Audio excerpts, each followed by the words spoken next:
Hello, everyone. Welcome to Beyond Life Paranormal Podcast. I'm your host, Russell Reynolds, and we're here on a special Sunday night. We had an investigation last night. We had to go out and help a family, so we figured we'd do a podcast tonight. We got a great guest tonight, and before we bring him on, we want to plug an event real quick. Come see us next coming weekend in Caney, Kansas. We will be at the Border Town Paracon. It's at the Caney Recreation Center, so be sure to come out, see us there, get a picture with us. The admission is free, so we got some good friends there. David Glidden, also Vixen Paranormal will be there. EPP Paranormal, those good friends of ours. So be sure to come on out, check everybody out. Um, and then the weekend after, we will be in Rock Island at the Roadhouse at the Rock Island Historic Expo. Come on out, see us. Uh, Nesper will be out there with Annabelle. So this is your last chance on the Devils on the Run tour. Besides Kentucky to see Annabelle, they will not be traveling with the items anymore after this year. So be sure to come on out.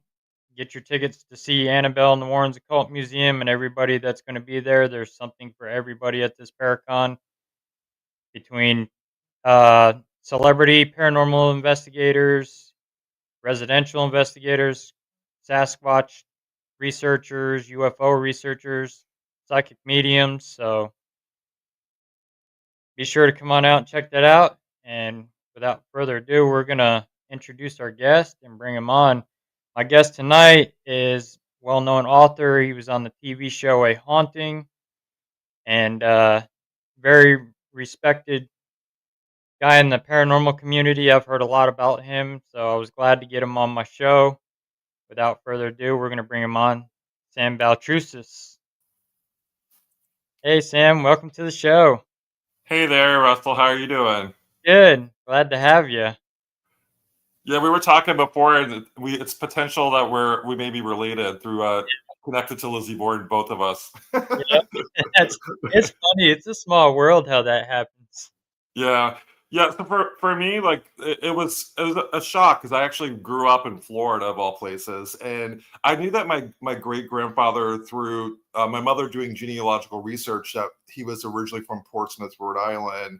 Uh, but I didn't, I had no idea, and so yeah, it's been kind of a whirlwind since we found out that we were related, and my mother continued doing the research, and not only are we tied to Lizzie Borden, but we're tied to other people as well, like Eileen Warnos. Like that was shocking.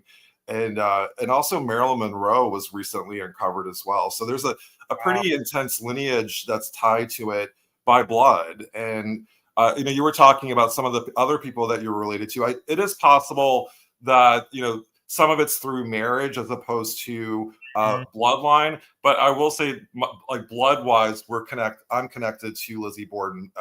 She's not. I'm not a direct descendant, obviously, 'cause she didn't have any Right, kids. right. Yeah, I know my cousin Claudia. She's kind of a direct descendant also of Lizzie Borden.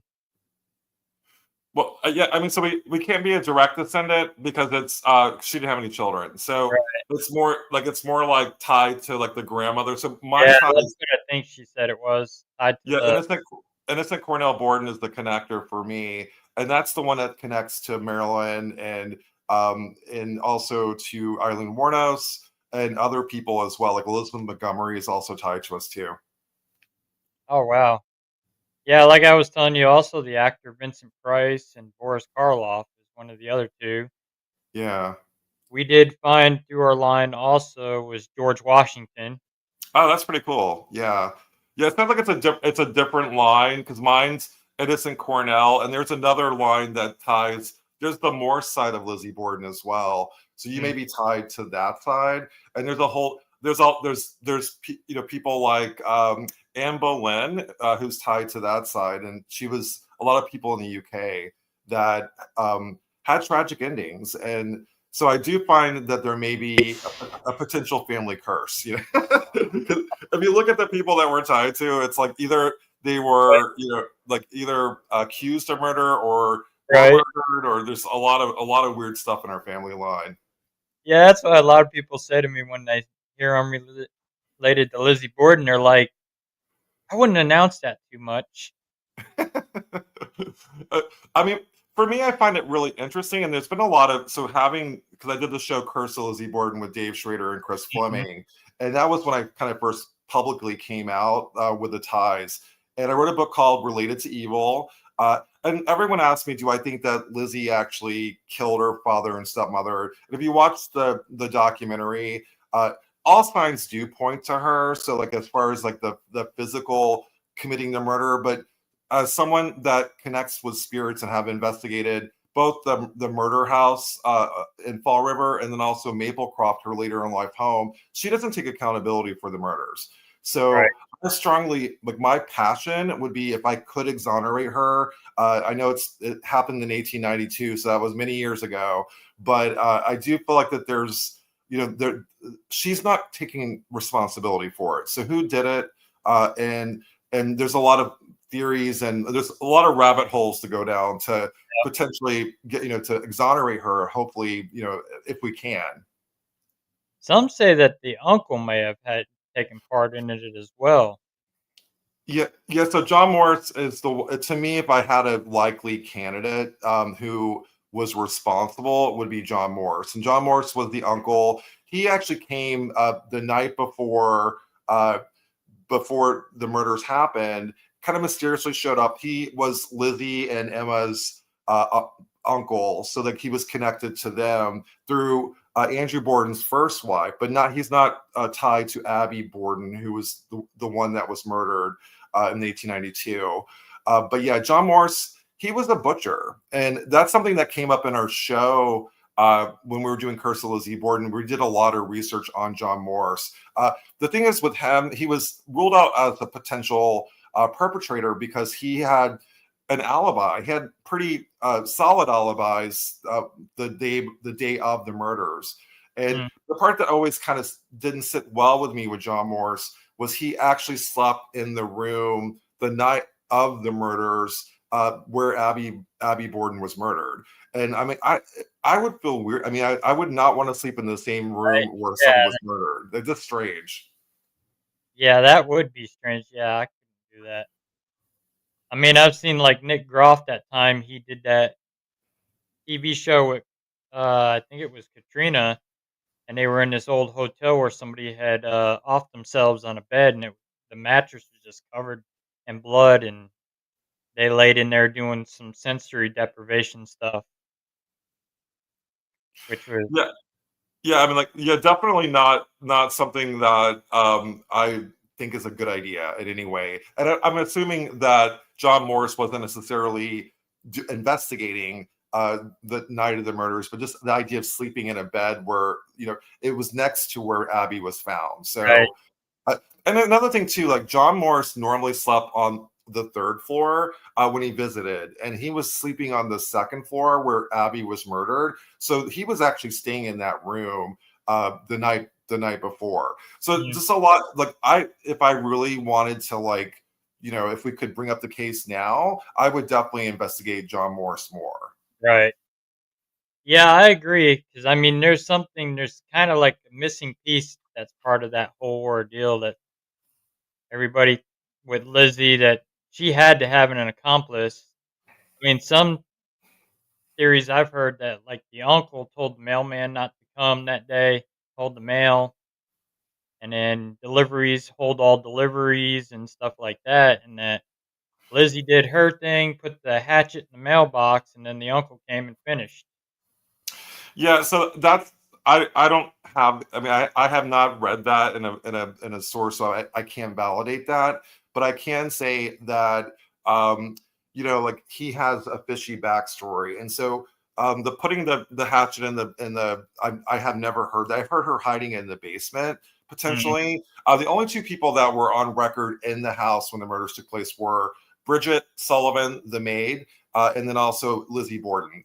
So John Morris was not in the house when the murders took place, but he was down the street visiting other family members, and he had he had a pretty solid alibi. He was like he remembered everything that he did along the way, almost to the point where it's fishy.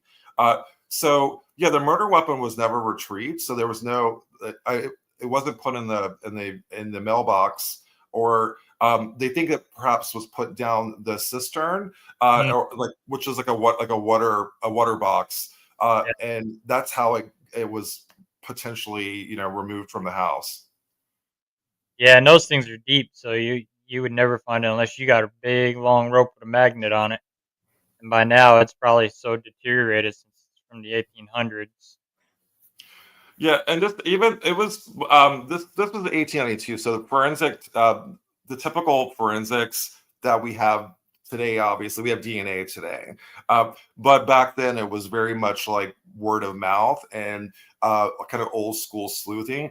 The pictures that were shot at the crime scene in Fall River were one of the first crime scene photos. And if you look at the photos of Andrew Borden on the couch and Abby in the room on the floor, they look like the bodies were staged. So they look like the actual there was tampering going on with the bodies for the photos, which Right. is there's no way they can actually do any forensic. Back then they didn't have it, but anything where they like fingerprints, that sort of thing.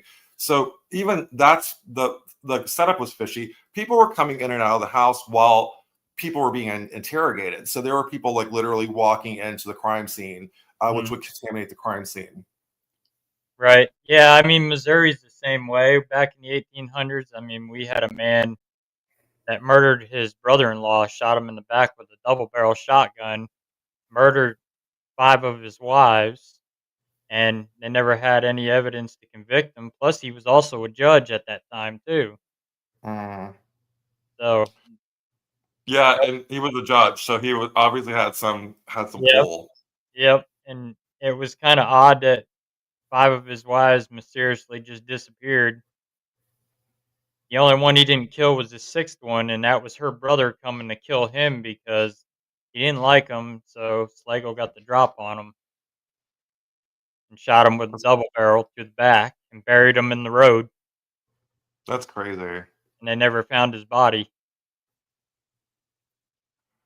Yeah, I And mean, so it was definitely a different time when it came to crimes, and also I do feel like that a lot of the crimes were. I mean, even in the case of Lizzie Borden, I feel like that because she was a woman, like they were like, oh, there's no way she could have committed that crime. She was a small framed woman in her 30s, and even while writing my book called Mass Murders, there's kind of new evidence that has recently surfaced about I would say like 5 years ago that she actually was working at the church. She was a Sunday school teacher, and she put her hands into it was like a dumbwaiter, and basically something fell on her wrist, and she hurt her wrist fairly severely.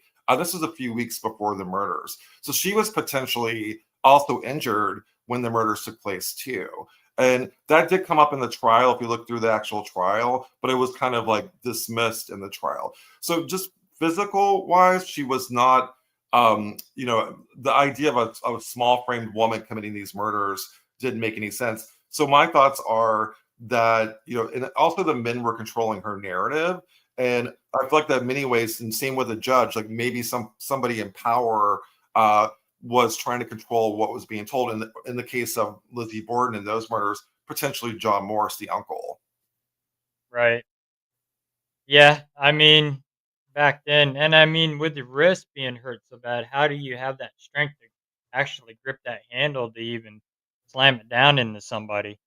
Yeah, and it was savage. I mean, it was like multiple times. And how the Yeah, the rhyme goes, like she took a whack and gave her 40 whacks. It wasn't 40 whacks, but it was close. And right, and so yeah, and that's amount of savagery you have to have working, like wrist. And and also the way that Abby was murdered, especially, it was with someone with a left hand. So there was a lot of weird like forensics if they knew stuff that we know now back in 1892. I really feel like that she was acquitted, so she wasn't actually kept in prison for the right, murders, But I think even if she could have been even exonerated, like found not guilty with modern day technology.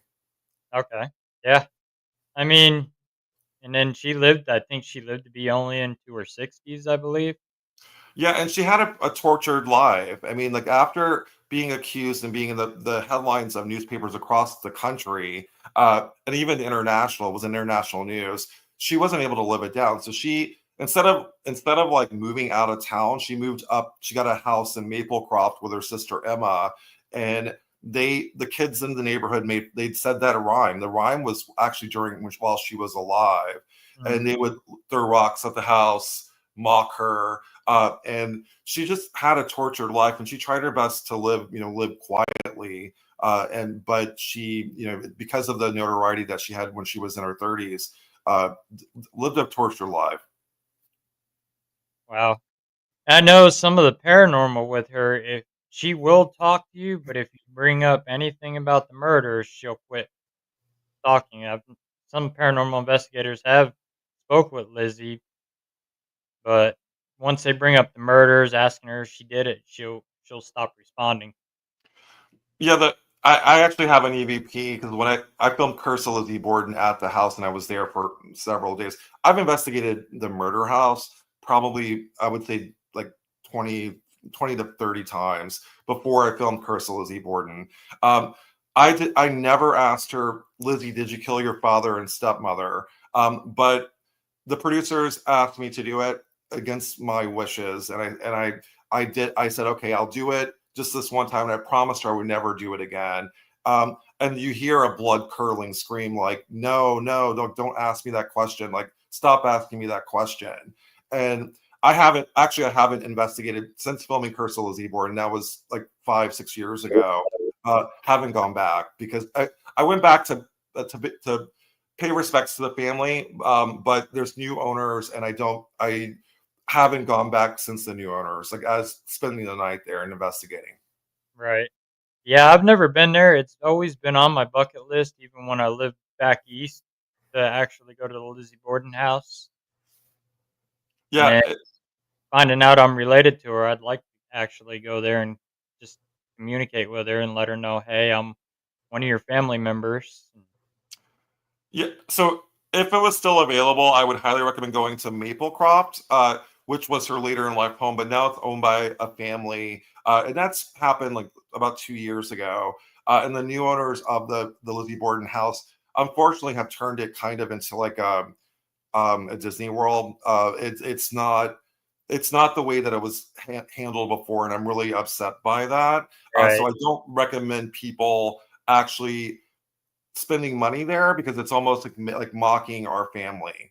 Uh, but I do like the idea of paying respect to her as a family member. I would say, maybe there's a grave site and people do leave trinkets at the cemetery where she's buried next to her family, uh, and possibly some like there, like it's like, listen, I'm a family member. I care about you. She likes to be called Lizbeth, which is her name was changed from Lizzie to Lizbeth, like by Okay. choice, to distance herself from the murders, but also like she just preferred Lizbeth, and I call her Lizbeth when I communicate with her. Okay.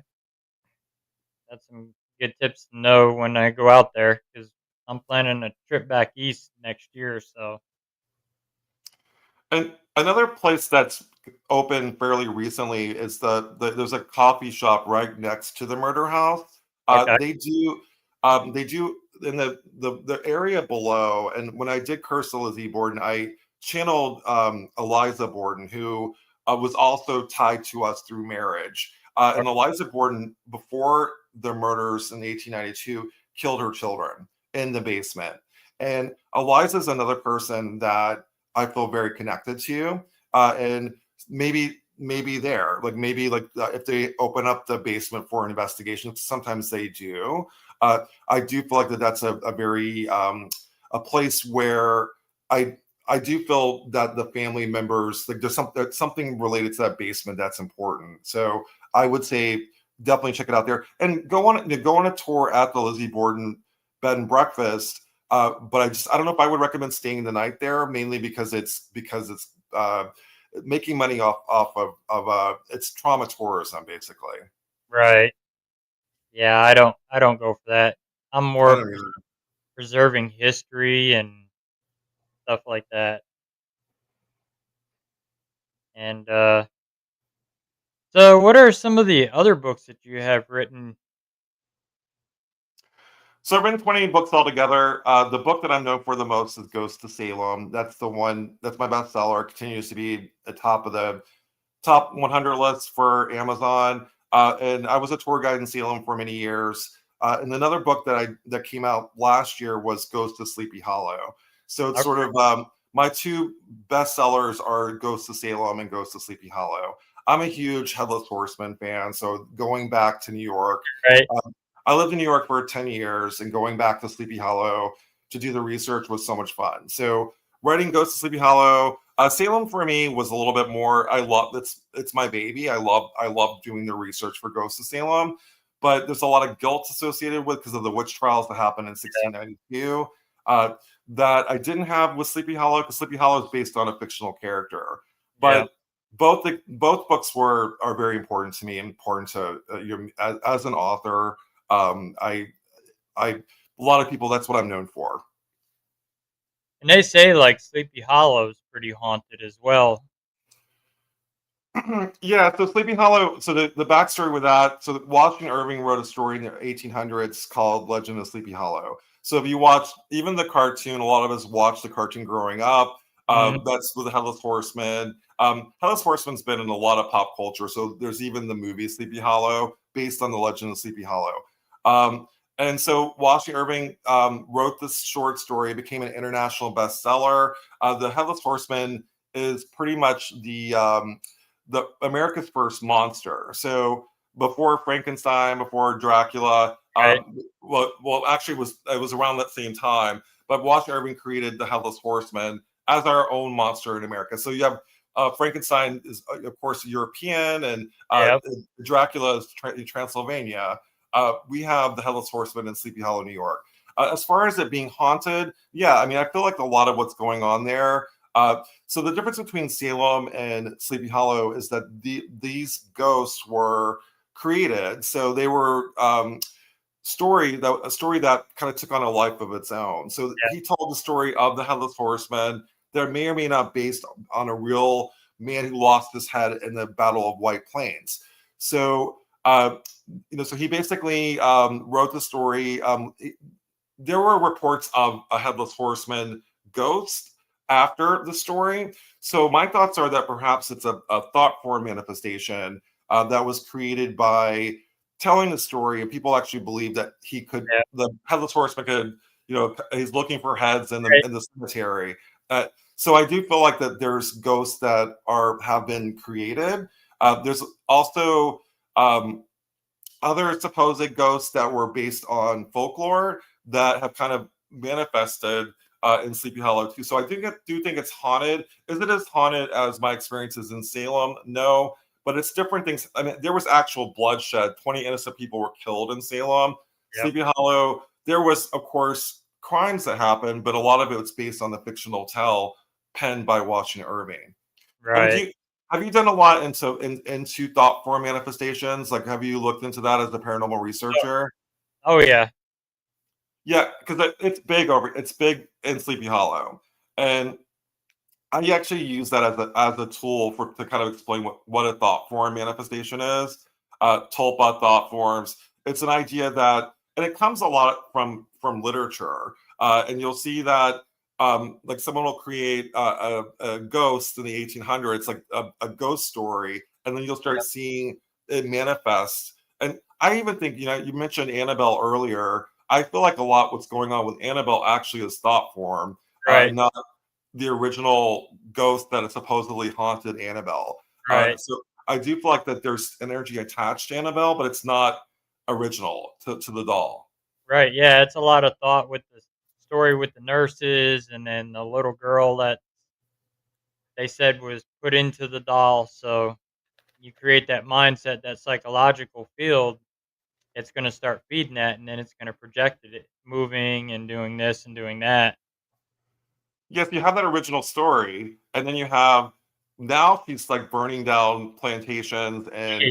doing all this sort of stuff, and she's turned into a demon inside a doll. And Yep. is that is that possible? You know, like, and so if you look at the original story with the nurses, she was like there was a spirit attached to her, but it wasn't evil per se. And it's almost become a demon through over the years based on alleged things that she supposedly did.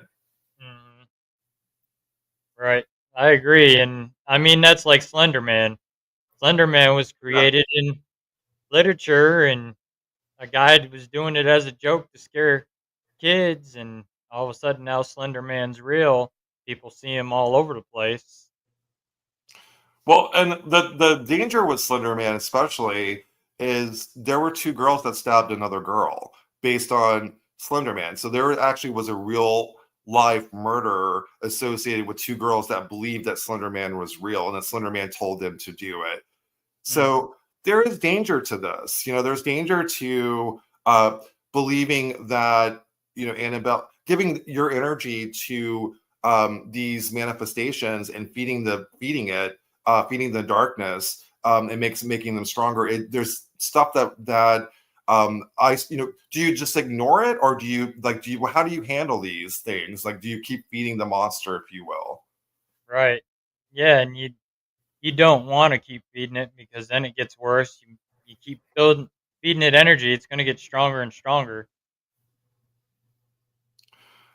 I mean, what Yeah, yeah. So Slenderman was created by Creepypasta. So it was a character that was part of Creepypasta. Was a purely online developed Mhm. monster, and the monster kind of took a life of its own because people started reporting seeing Slender Man in the woods. There were two girls, I forget, in the Midwest who actually believed that Thunderman was real, and they killed another girl to kind of like as a sacrifice for Slenderman, so Slenderman would let them in in his the home in the woods. And these were young girls that actually believe this is true. So yeah, it was created by online, so it wasn't a book with Slenderman, but it's the same idea with the Headless Horseman in the 1800s. He was created, but people have reported seeing and being attacked by the headless horseman, but he wasn't real. It wasn't like there was no headless horseman monster that inspired the short story. Right. And I worked on a case in Ohio, and we had a client's daughter that she kept drawing Slender Man and drawing pictures of him That's and scary. hanging them Yeah. on her wall, and I told her mom, I was like, "She needs to stop doing that, get rid of those pictures, because eventually she's gonna start projecting Slender Man and figuring she's seeing him in her room or outside near the woods or anything like that." So, Yeah, and that ties into. So I have a stalker in Salem, Massachusetts, and so my whole story with him is he is the man with red glowing eyes and then wears a hat, and it's something that's followed me throughout my whole life. People go, "Oh, that's the Hat Man," and other people have reported seeing the Hat Man throughout time. But I don't think that this man is the Hat Man. I think it's right. actually a person who may be a family member because we both have family ties in that area Mm, that somehow presents in a monstrous form. So I do think that sometimes like these spirits, these darker energies, do assume the role of Slender Man or the role of the Headless Horseman or the role of the Hat Man right, for and we may see him as the Hat Man, but it may be something else. right. There was a theory I talked about last week, and I did a show on shadow people. Maybe people always say that these shadow people are evil, but what if maybe when they passed away, they were wearing a black shirt, they were wearing all black or something at that time, and that's what they show up as a spirit form? Yeah, so yeah, I mean, I feel like that. So getting back to my Hat Man, um, I feel like that he only shows up before a family member is about to die. So Mhm. when I first saw him in Salem, my stepdad Paul passed away. The second time I saw him in Salem, my biological father passed away in Chicago, and then the third time I saw him, I had a fire that nearly destroyed my home. So I now view him almost like a harbinger of some Yep. sort. So he's almost like telling me something is about to happen. Be prepared. Now, do I want to see the man with a hat? No. But I do feel like that maybe it's almost like my personal harbinger of some sort. But I also feel that you're right. Maybe there's other explanations. I've heard one explanation with shadow people that they're actually human spirits trying to manifest. So they don't have enough energy to manifest. I've also heard that maybe there's spirits standing in front of the light, so maybe it's the light, is behind them. So they're actually human spirits trying to. Right. I'm not, and I've also heard shadow people being helpers and not necessarily trying to hurt you. Like maybe presenting, like in my case, hat man's also often, or man with a hat. My man with a hat is almost like a helper or harbinger of some sort. So I do feel like that. That every case is different and we can't lump everything together. And I do see that question, New Jersey Devil, real cryptid, or sort of a creepy pasta before that term was used. Yeah, and so that's the thing with monsters. And I actually do a lecture on monsters. I do feel like that a lot of these different monsters, if you will, there may be actual rational explanations to them. I've heard even my friend who I've done a lot kind of like understanding what the skeptic side of the paranormal, people that are skeptical of the paranormal, what they view of monsters, like Mothman and Dogman, or all the different Hat Man, Grinning Man, all that. I do feel like that they're they think that some of it is can be explainable. So my friend saw something clearly with red glowing eyes, with wings, kind of lift up from the woods when he was in Pennsylvania, and it turned out it was an owl. And Mm. so there could be actual explanations to some of the sightings that throughout history. I mean, imagine in the 1800s seeing a red eyes glowing in the woods, and then Right. and something flying up. You're going to automatically assume that it's a monster or something supernatural, especially when you believe that the devil is real. So I think all the same. No, I don't think they're all the same. I think that I do believe, however, we create these monsters in some cases. I do feel like that we create a shadow person and some like headless horseman especially. I do feel like that they are manifested, and the energy is almost creating these monsters, if you will. And or is that sort of person that's sort of tulpa? No, I mean, I think I actually am also, so that's just the one theory as to what I think. I also think that shadow people, I've seen shadow people. I think that maybe they're interdimensional, and that's another theory too. That somehow there's a portal from another dimension that they're able to kind of travel through. Another theory is that perhaps they're aliens. So I've heard all sorts of things.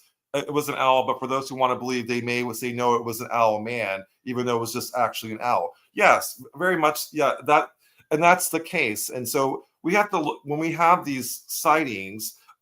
We have to kind of rule out other explanations as to what they are.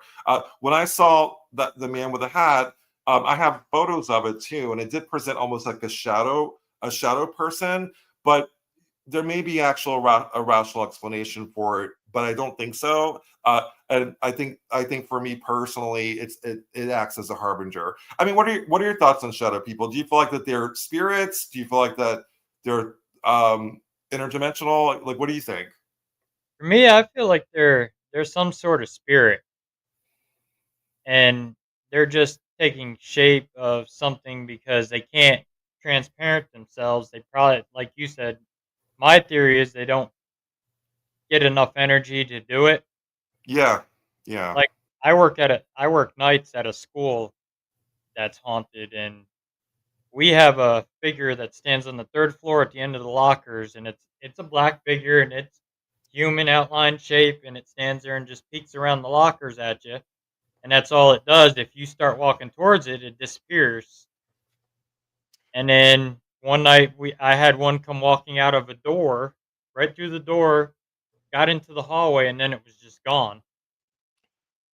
Yeah, so I worked the overnight shift at hotels, and I worked at some of the most haunted hotels in New England. So I worked the graveyard shift or the overnight shift.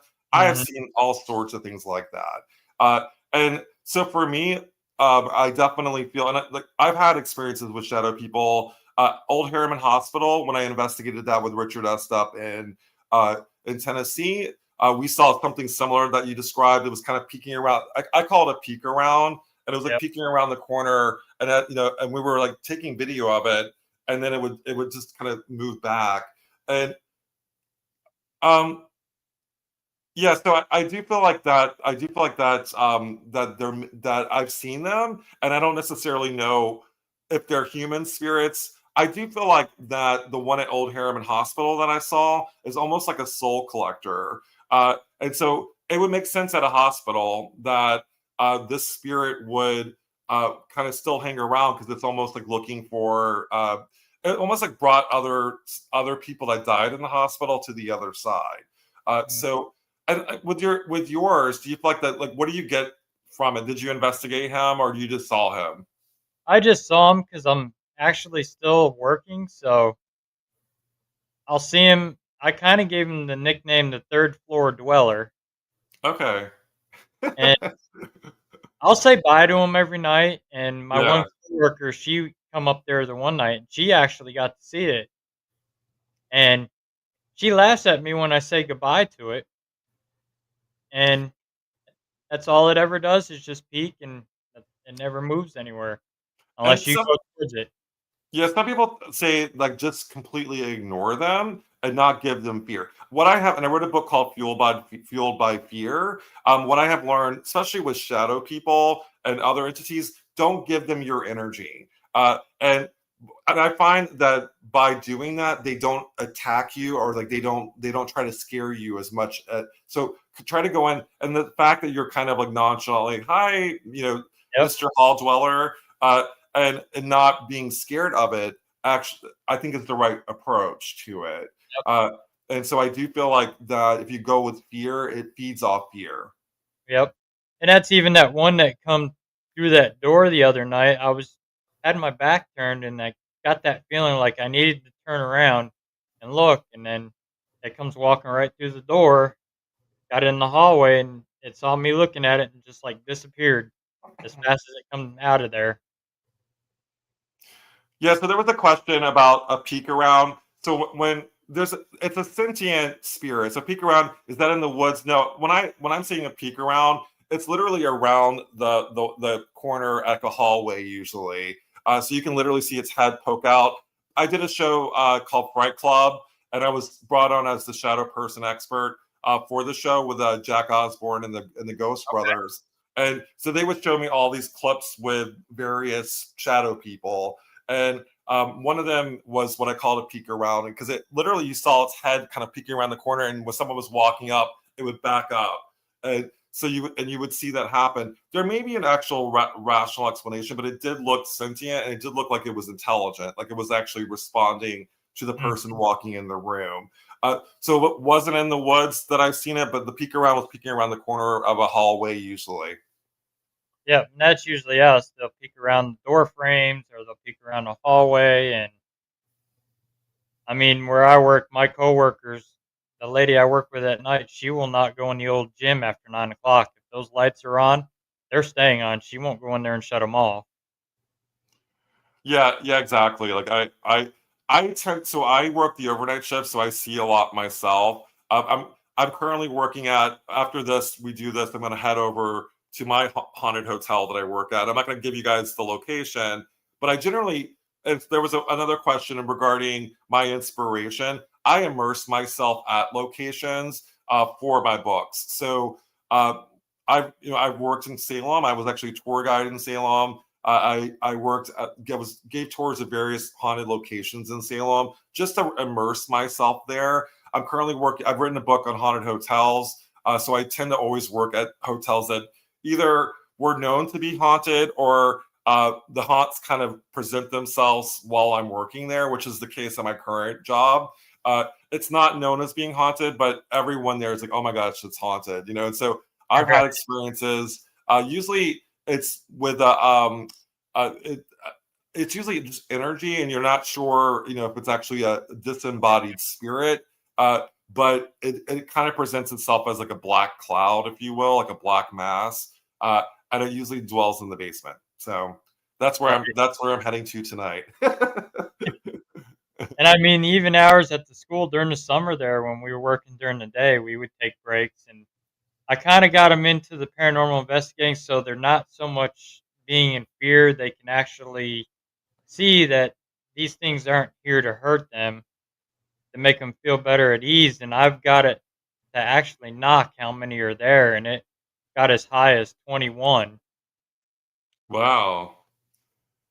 Yeah, And at the this, school. yep, Yeah, I mean, for me, I don't know what it is, and that's another thing too, like getting into the theory of energy. Schools have a lot of energy. So think yep, about all the kids in the school and the, you know, the youthful energy, and same with hotels. And it's kind of schools and hotels are very similar. Hospitals are also very similar. yep, You're going to see these kinds of entities at schools, hotels, because of all the energy at these locations. And hotels especially, like the amount of people that come in and out of the hotel, whether it's positive or negative, it's going to possibly leave a psychic imprint. Where does that energy go? And I do feel like right, in the case of schools, there's a high turnover at schools. So you have kids coming in, um, yep. all sorts of issues. You know, how many? What's the school grade? Is it like young or is it high It school? goes through pre-K all the way through 12. Oh, that's a lot of potential emotion. Oh Yeah, yeah, so you're gonna get a lot there. yep. Um, yeah, you have traveled all over the USA in your research. Did you ever investigate or hear any stories about the old location of the Church of Satan in San Francisco? So I was just in San Francisco, and I have not, but I also feel called to go back to San Francisco. I did the USS Hornet in Alameda, California, but do I feel so anything related to Church of Satan or that sort of thing? I tend to stay away from that because I I let the demonologist handle that. I tend to focus on history and hauntings, but I will say as my paranormal research has I've been doing this for almost, I mean, like 15, almost 20 years altogether, for writing books. And so I have unfortunately gone kind of more down a darker path as far as like the research that I that presents itself to me. I prefer like kind of working in the light and kind of dealing with hauntings that are more on the lighter side, because I do feel like that I want to help the spirits, and that's always been my passion. But sometimes you'll see the spirits being held back by darker energies, and you have to kind of unfortunately deal with the darker energies to help the spirits. Yeah. So I reach out to people that I trust, like demonologists, or I talk to like John Zaffis is someone that I rely heavily on. His insight really is, of course, because of Oh his yeah. ties to Ed Lorraine Warren, are invaluable. I talked to Keith and Carl Johnson, who are demonologists based in my neck of the woods as well. So I have a lot of resources in New England to be able to help me.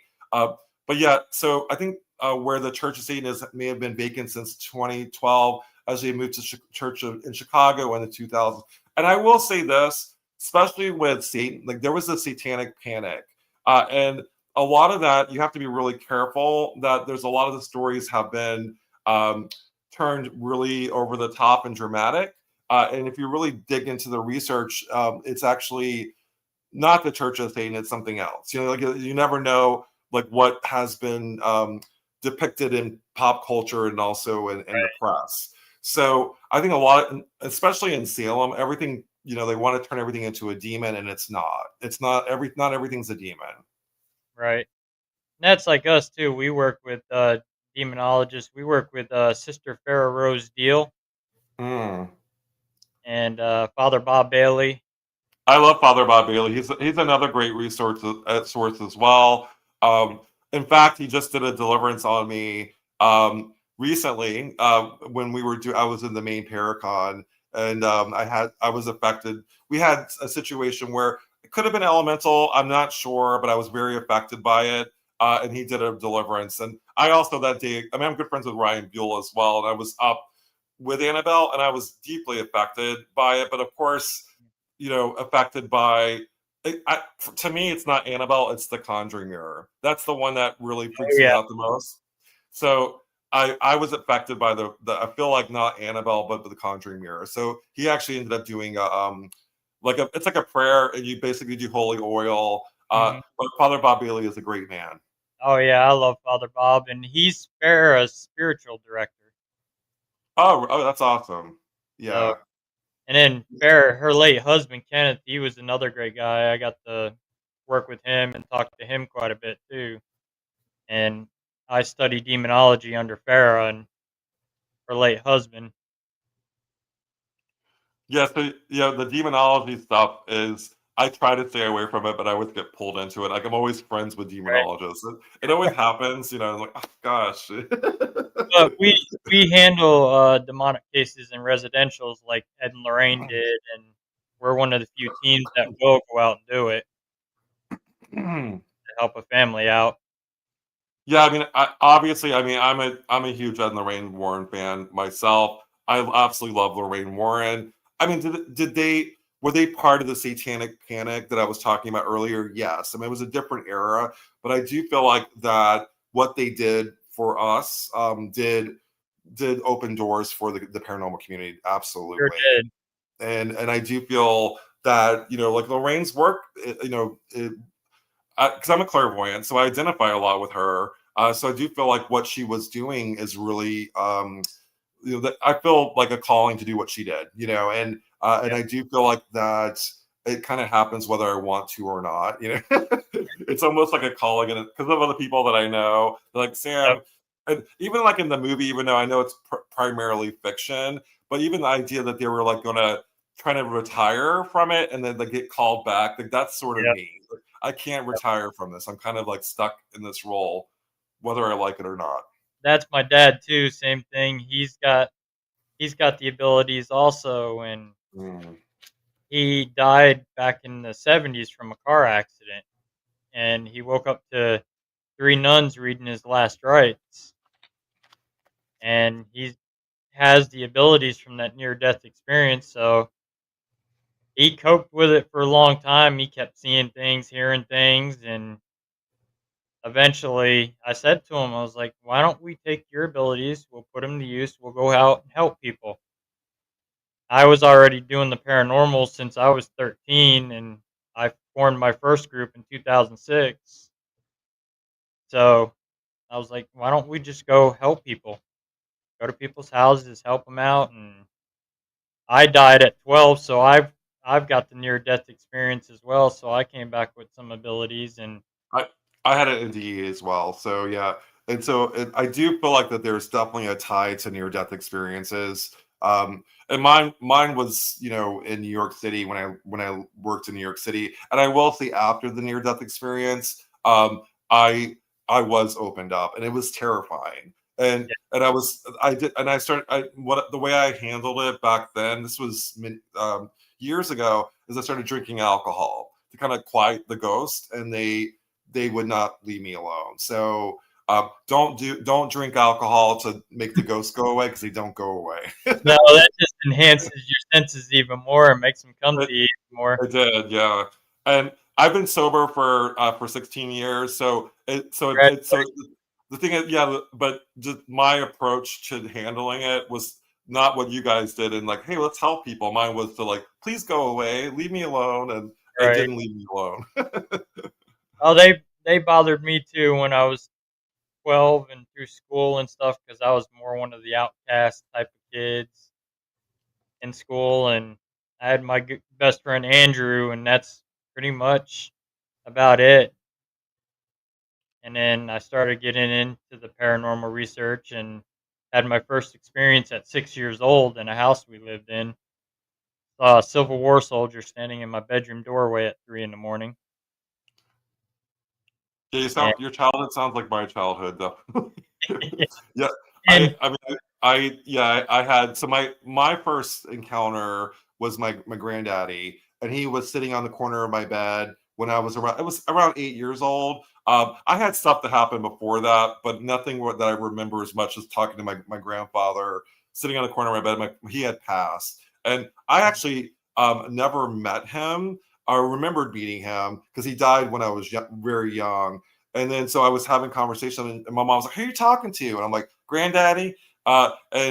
She's like, oh, "Okay," but that was the beginning. And then I actually saw the man with the hat when I was. My sister saw him too in Florida in that same house, and we had a lot of things happen in this house.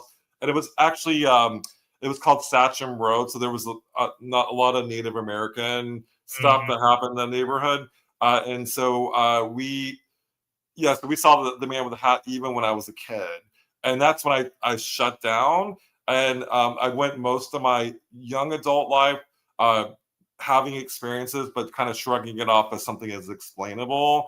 But then when I had the near death experience later on, which was I was in my early 30s, actually late 20s when the near death experience happened, and then all hell broke loose, and I'm like, oh yay. Uh, Right, yeah, and then it all came back, and I couldn't stop it. right. Yeah, it's crazy. I mean, like, if I go to, like, a funeral or a viewing, I have to I have to get out because it's Yeah, just so overwhelming. I'll go in, pay my respects, and then I'm right outside. yeah. For me, yeah, kind of similar. I'm definitely now that so I, I mentioned that but my stepdad and my biological father passed away, and the only two funerals that I've been able to do were theirs. I will say that I prefer doing so. My stepfather, we did a celebration of life, and Mm, I felt like that was the right way to do it, and it didn't feel my biological father he's Catholic, so it was very Catholic situation, and we had like a funeral mass and all that. And to me, like that was tough. That was tough as the clairvoyant, especially when it's your biological father and the emotions that came about. So you and I are on the same page with that. yeah, even with my grandparents, it was tough too, like my grandfather and stuff like that. And in the house, I actually seen him in my grandmother's house, and he would always. My grandmother had this little seagull hanging that was electronic and motion activated, and he would sit there and play with it just to let my grandmother know he was there. Yeah, And then when my grandmother passed in 2010 from cancer, she hung around her house for a while because she had some wishes she wanted fulfilled, and one of her wishes was to redo the basement of the house. mm, So I'd be at work, my dad was down in the basement working, and she would shut the basement door because that was a habit she did when she was alive because of us little kids. She was afraid we'd fall down the basement stairs.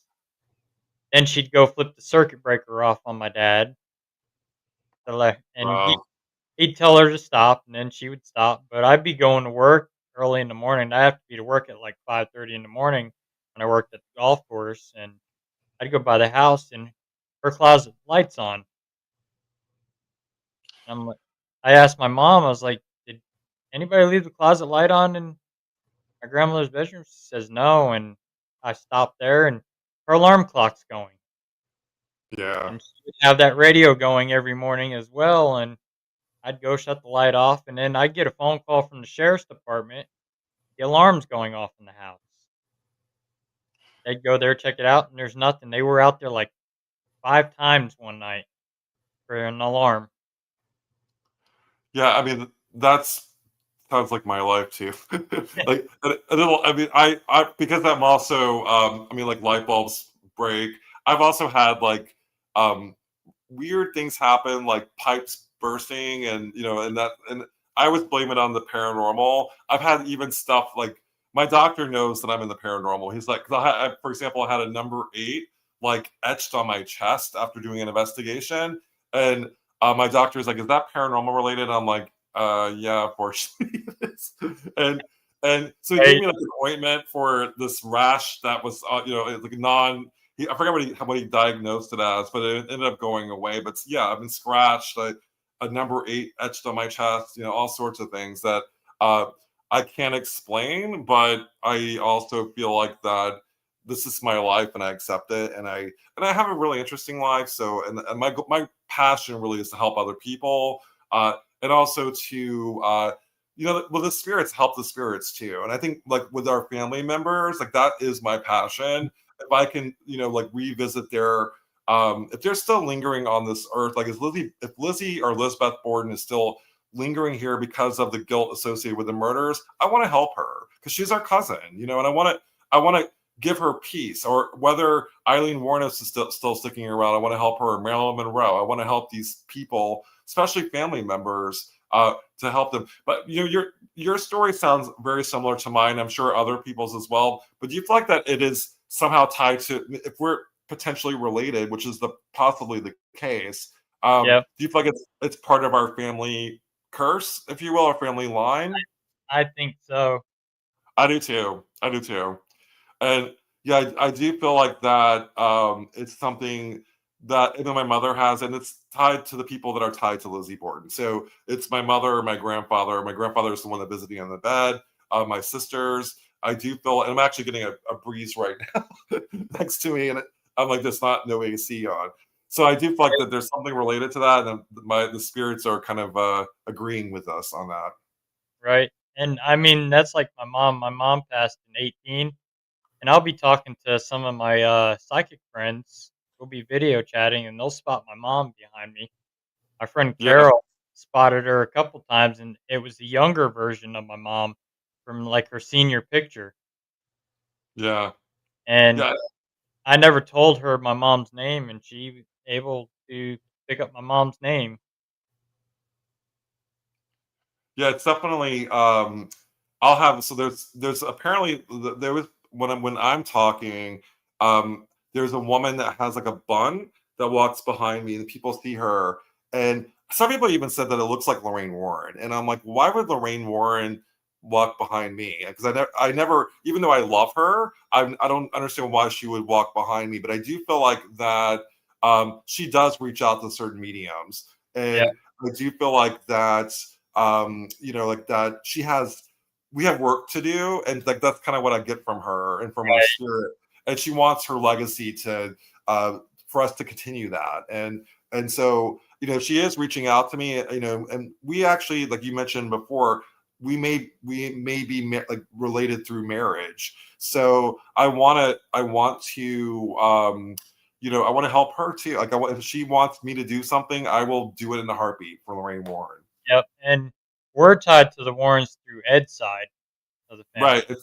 Yeah, I think that's the case for me too. So Lorraine is through for it would be through marriage through Ed, because I mean I think because John Zappis, I've also done, my mom has done all the genealogical research, so it's Ed Warren, John Zappis, like that's my tie to That's so I'm mine not as tied to Lorraine, but I mean indirectly we're related through marriage.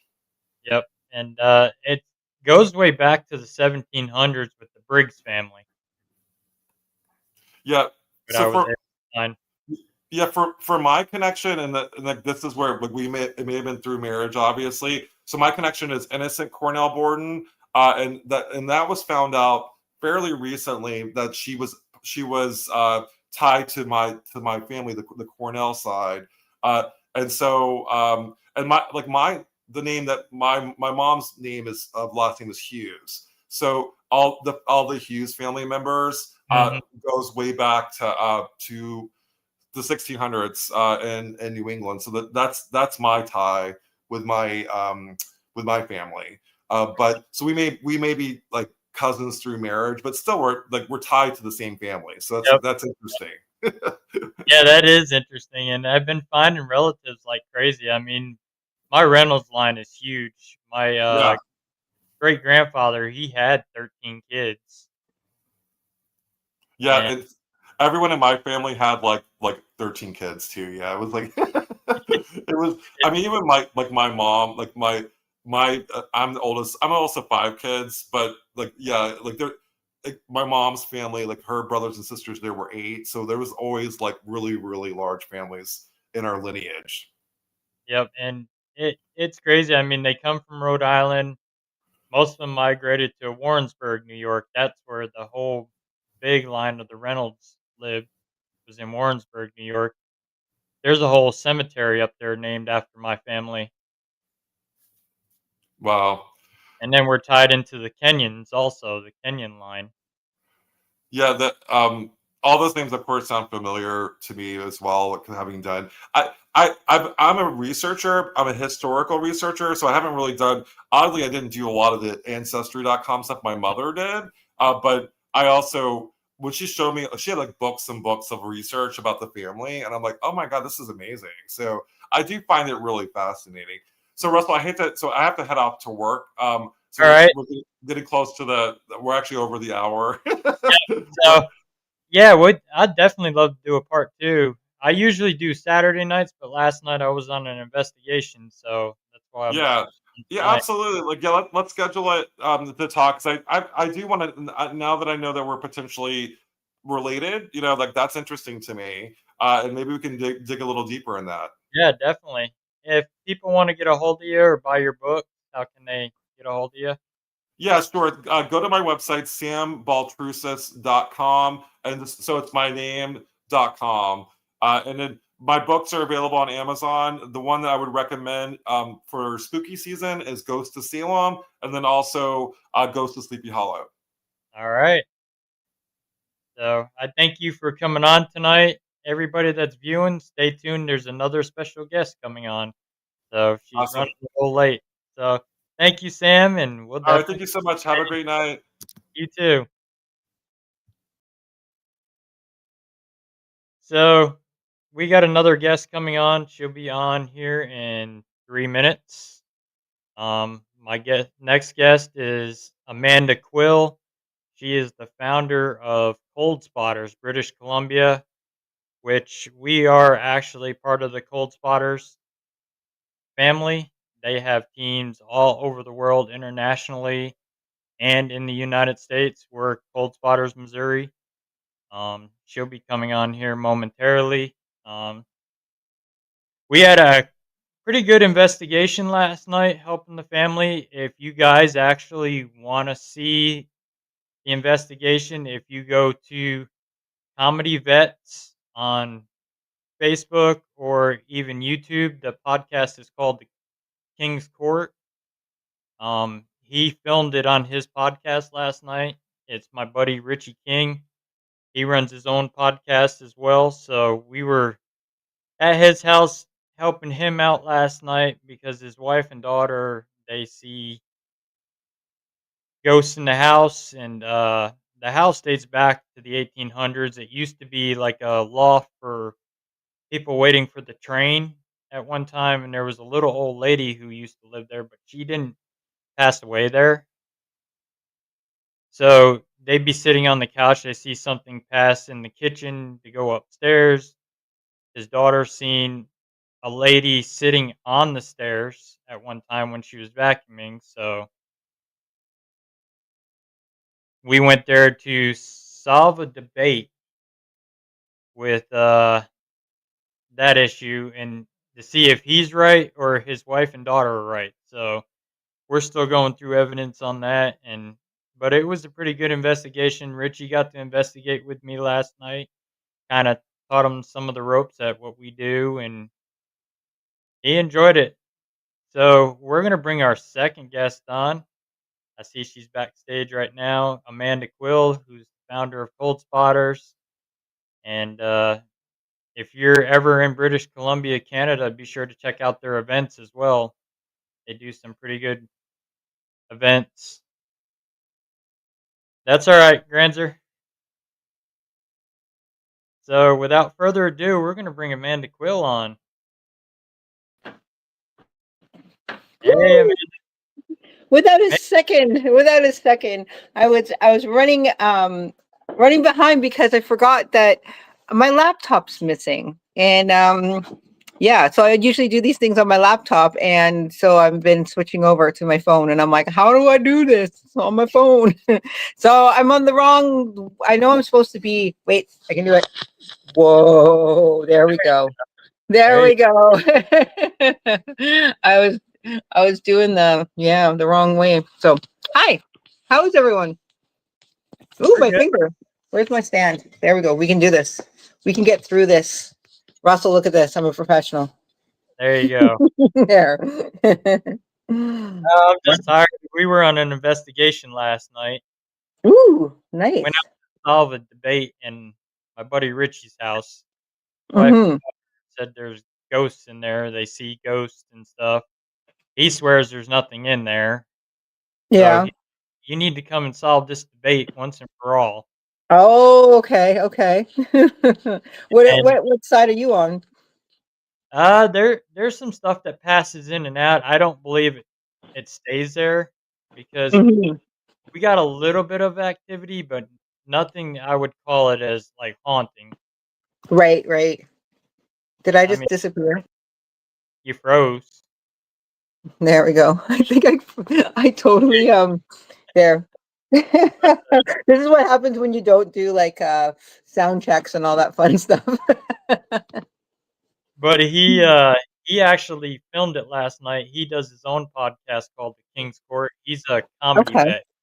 He does Okay, okay. Cool. comedy for the veterans. He's also a former veteran himself, so he got to Wow, invest. wow. I got to teach him how we investigate, and he got to learn that Nice. night. Taught some of his viewers that were watching that's never been on any investigation. Explained That's kind really of cool.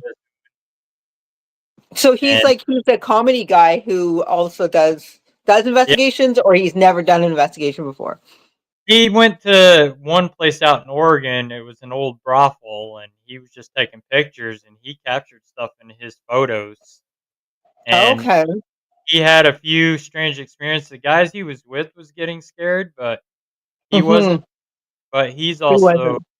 he's also Native American, so Okay, so yeah. Like he's and like everyone thinks all Native Americans are psychic and no ghosts. No. But I'm starting to believe it myself. yeah he feels things and stuff like that. Mhm. His hat, There. he has Indian feather hanging off his hat, and it was sitting there spinning around when they were at this brothel. Really? Oh, that's cool. And he actually got to go pet some wild mustangs. Ooh. Nobody could Ooh. get near him, only him.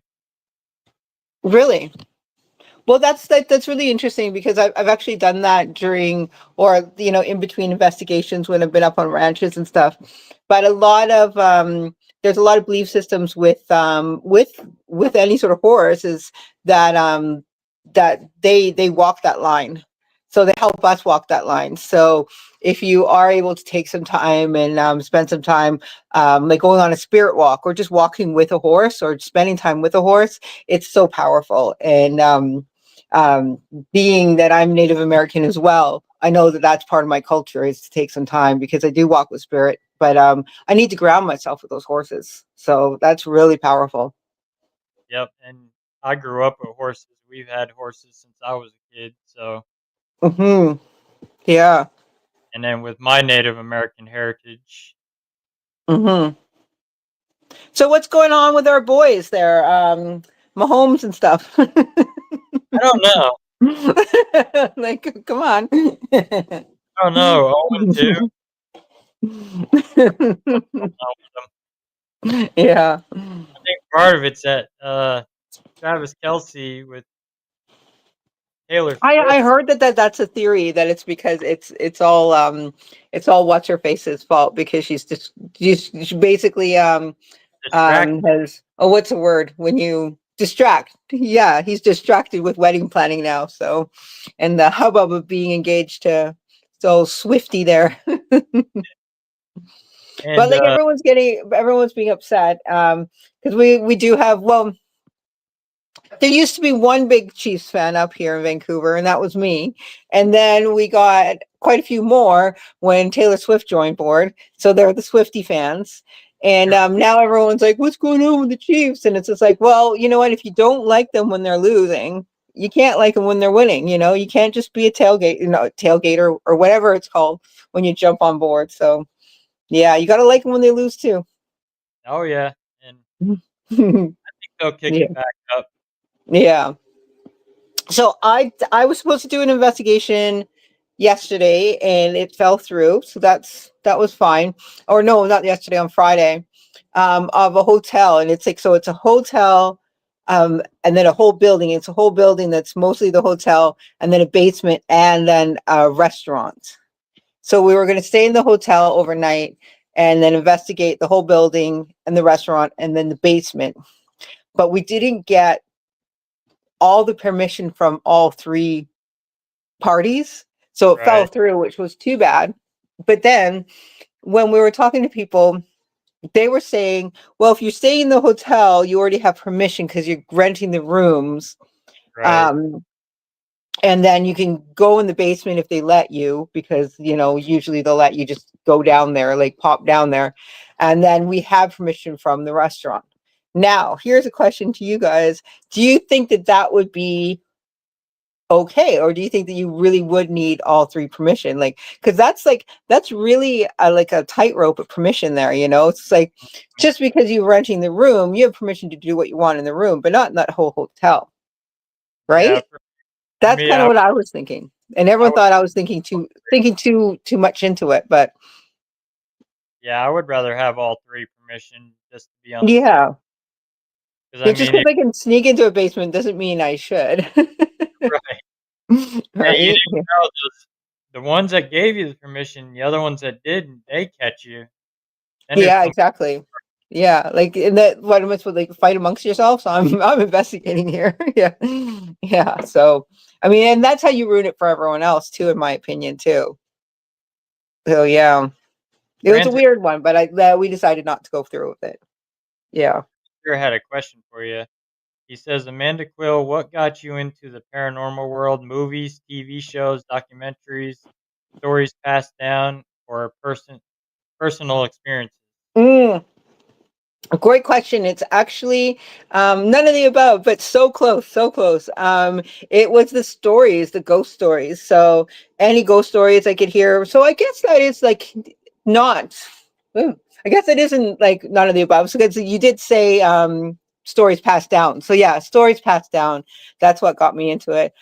Growing up in Scotland, there was every building has a story. Like my grandfather used to say, if it's got no ghosts, it ain't got no spirit. So Right. I just absolutely obsessed with ghost stories. And then I didn't have my first paranormal experience until I was probably about 13, which is pretty young still. But yeah, yeah. So clearly 12 years ago. Not as young as me, though. Mine was at 6. Yeah, wow. Yeah, that is pretty young. Yeah, That is, I really believe that you wouldn't see a ghost, or you wouldn't have that paranormal experience if you weren't old enough, which is so funny because like it seems to be like the absolute opposite of that. It's yep, it's, well, maybe I needed to believe that when I was a kid because I love ghost stories, and then I read a book that was talking about ghost hunting, and I was like, what, these things are true? So I had to tell myself that you had to be a certain age to see a ghost, so I could still read ghost stories because I was so scared of seeing a ghost. But seems like the younger people really do have a connection with spirits. oh yeah. And then when you have your NDEs, that really puts you in deeper connection with them. Yeah. Yeah. Well, I mean, NDEs, like did you say NDEs? You did, didn't you? I mean, that's really scary. Yeah. I, Yeah. my Explain dad, that to a little kid.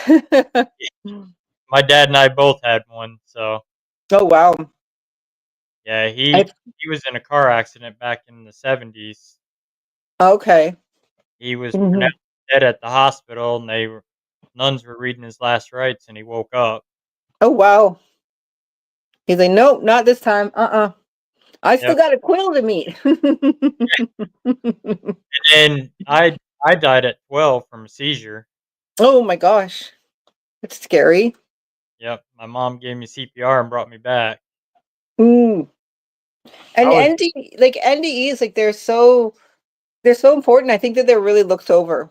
and it's like they have such a criteria to meet, and it's amazing that all around the world those criteria are met. And it's like, how is that possible?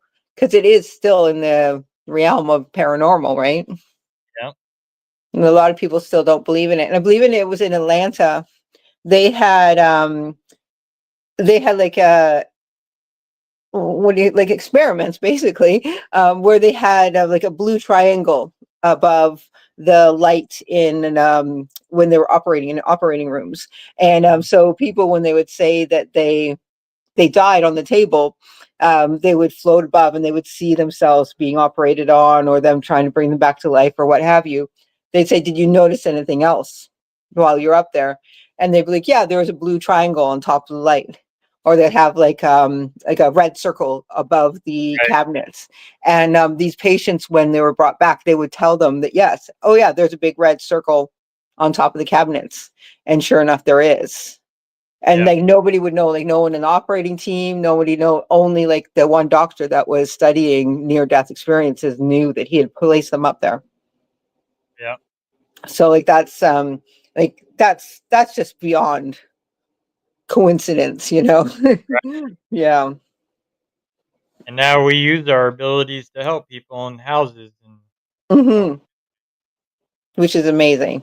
And that's what we should be doing, all of us, no matter if you're just if you're just interested in this, if this is just like you're not actually an active investigator, you're still helping people, because when you're talking about it, when you're normalizing the paranormal, and you're not crazy, like, you know what I mean? When you're saying that to people, you're helping them, and you're helping them get help, and you're helping them, like we all have a role in this. And I think it's great that it's getting to be something that we're all talking about. yep. And Like, you don't fully normalize the paranormal. I mean, I like it still being a little odd, like me. like Rob says, why be normal when you can be paranormal? Exactly. Wise man. Yep. And I Mhm. follow that theory that he said to me that time about it. Yeah, Why be normal when you can be paranormal? it's true. It's true. Hmm. I mean, I love what I do. I love going out helping families, and Hmm. for Oh, me, it's absolutely. satisfaction of seeing somebody smile on their face when they were scared and terrified of their house. They didn't want to be there anymore. To walk in their Hmm. house, smile, and know their family's back together. They can move on with their lives. Absolutely. I mean, that's what it's all about. I recently had one investigation, and we got quite a few EVPs from it, but the husband, he was a seer. So he could see these things. And the wife, she could hear them. And they couldn't quite connect their experiences, which was really strange. It's like they knew that something was going on, but they couldn't rationalize it for each other, if that makes sense. Right. When we first went in there, of course, the husband wasn't seeing anything. It was very, Right. macho, like the usual kind of, fear-based things. Yeah. Now, as we got to know him and talk to him, he started saying like, well, I see this and I see that. So it's like interesting. Now, I did an EVP session, and I was asking, do you know? No, I didn't. I asked the question incorrectly, and it was wild, the answer that I got. But it's just like, what do you know? What happens with the husband? That's what I said. Do you know what happens with the husband? Are you causing that? And I got a female voice back saying, yes, he sees something. Mm. Now, what I was wanting to know was what he saw, or like what was it, because he didn't even quite know what it was, and whether or not it was that person. And it was like, it answered me directly what I asked. I said, what's going on with the husband, right? And he sees something. Now, I played that back for the husband and wife, and I apologized. I said, look, I should have been more specific. I should know better, but for whatever reason, I asked it this way, and this is what I got back. When I played it for him, he just broke down in tears, and he was crying, and he said, it was something that he now could hear. that his wife had heard this whole time, and he couldn't understand that. And he's just like, not only did you come to my house and tell me I'm not crazy, you you introduced me to what I've been seeing. So Yep. just the sheer validation from that voice saying he sees something was enough for him. And now he's happily living in that house with whatever it is. Right. We didn't get that answer, but just the validation alone was so powerful for him. And it was like, yeah, it was like that moment for me was just like, yeah, I'm doing the right thing. I'm doing what I'm supposed to be doing. Like, yeah, bringing people together, I guess, to in some ways too, because now that husband and wife have both, had that same experience, because the wife, it's validating for her. 'Cause she's like, yes, that's the voice I hear. Right. Mm-hmm. And my buddy last night, he has dream catchers hanging all over his house, and Mm-hmm. he was telling me when his nephew comes over, he's got kind of like a darker energy to him, and he'll get near those dream catchers, and they'll sit there and they'll just spin like crazy. And they get so mad, Interesting. they'll come flying off the ceiling. Yeah. You should tell him that he should recharge the dream catchers, like take them out, like hang them out in the moonlight, like during like a full moon, things like that. Like because even though they do recharge, let's say every day, we're getting the sunlight through them, they do Mhm. need that extra boost every so often. So, and that's for anyone. If you have a dream catcher at home and like yes, it's helped you and it's gotten you through all the nightmares and all the manipulation you have in your life. But if you just need that new refresher, just take it out during a full moon and just let it recharge, have it face a different direction for a while. It really will make a difference. Yep. He's also got a cleansing fire that he does out there, and he's Hmm. also got a sweat lodge Nice, nice. that he Right does. on. Well, you'll have to introduce me when I come to Casey. Yeah, I'll take you up there. Hmm. Yeah. He's hilarious with some of his comedy stuff that he does too. He was telling us some jokes last night. Hmm. You know what? Indigenous people are some of the funniest mother puckers around. Like seriously, you want to talk humor, you want to talk like sense of humor and like the ability to just laugh. Find some people with resilience, and that's like watching some of the stuff that me and my son have done recently. It's like knee slapping. It's hilarious. It's scary, but it's hilarious because it's like the way that the approach. It's like and I'm not just saying this because I am Indigenous, but like some of the funniest people you'll ever meet, Indigenous folk. Oh yeah, definitely. Hmm. But last night we got a little bit of activity, but not too crazy. I know my dad was watching the cameras. He seen somebody on their back porch outside the door Ooh, looking in the window. And interesting. his my buddy Richie's wife saw it while we were upstairs, because upstairs is where the little old lady was supposed to have lived. So we were trying to contact her, Hmm. and the bell, she rang the bell once, but we couldn't get it to ring it for yes or no. Hmm. I asked, "If you understand me, can you ring the bell?" And it went ding. I was like, would you mind if we do yes and no? Ring it once for yes, twice for no, and it wouldn't respond. Right. Hmm. That's like interesting. There seems to be quite a shift with spirits that are looking in windows, and it seems to be like and this is like throughout the whole world. This is not just like on Turtle Island, but we're getting this push of certain spirit in like red eyes and stuff, which red eyes usually is going to like it's not as terrifying as we think, Right. but it's usually indicating us like that we need to be paying attention to Mother Earth.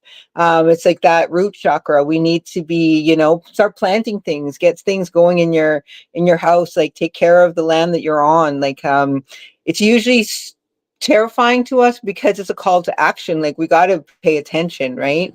But Right. the thing, like looking in the windows and in the doors and stuff, that is like happening all over.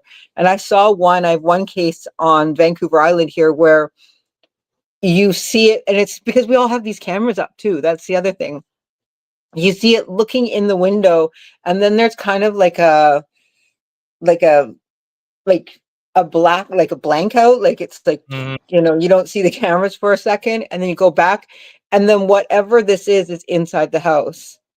It's like one of the freakiest things that, and if I hadn't seen it, I'd be like, ah, that's fake, that's fake, this, but this is Right, my case. And I'm like, wait a second. Like, all of a sudden you can't say it's fake, it's fake. Yeah, yeah, and I think sometimes when we see these videos that we don't believe, we automatically, it's fake because we can't explain it, right? right, But yeah, it was one of those that, I mean, if anyone else showed it to me, if I hadn't shown it to myself, basically, right, it's pretty wild. It's pretty wild. And then you couldn't take any of the videos off of like the hard drive, which we all know how to do. We're investigators, but it was just like you couldn't. It was like almost like it was like burnt on there and it wasn't coming off. Like it's just the strangest thing. It's like yeah.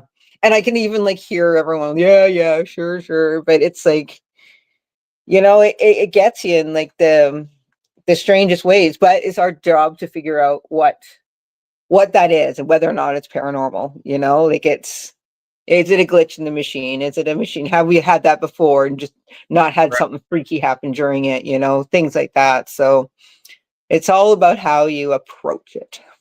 Well, And don't let it approach you. that's even like at the movie theater. The one year we set up the whole DVR system. I mean, we were running 18 DVR cameras, Hmm. different DVR systems, and both systems, each camera started going down, and we Oh couldn't figure out wow. what was going on with it. Unplug them, restart them, come back, Hmm. and then next thing you know, there they go again. They start dropping one by one again. Yeah. Yeah, it's so strange. Like we got the two-way audio on our DVR now, and it was like it worked with one time, and now we can't get the audio back on it. And it's like, well, that must be paranormal. I'm like, no, that's us. We've done something stupid. We run that thing through everything. We press all these buttons, we press all these things. It's probably just one wire, Right. but we just can't figure it out because we never had the audio before. So it's it's interesting. It's really interesting when we're running or using all this technology that we're so excited to have, and then it's not working. Must be the ghost. The ghost tripped me. Ah. Do you have is yours got the RCA jacks in the back of it where you plug the red and whites into it? Yeah, yeah, yeah. We have Those, those, and then we have um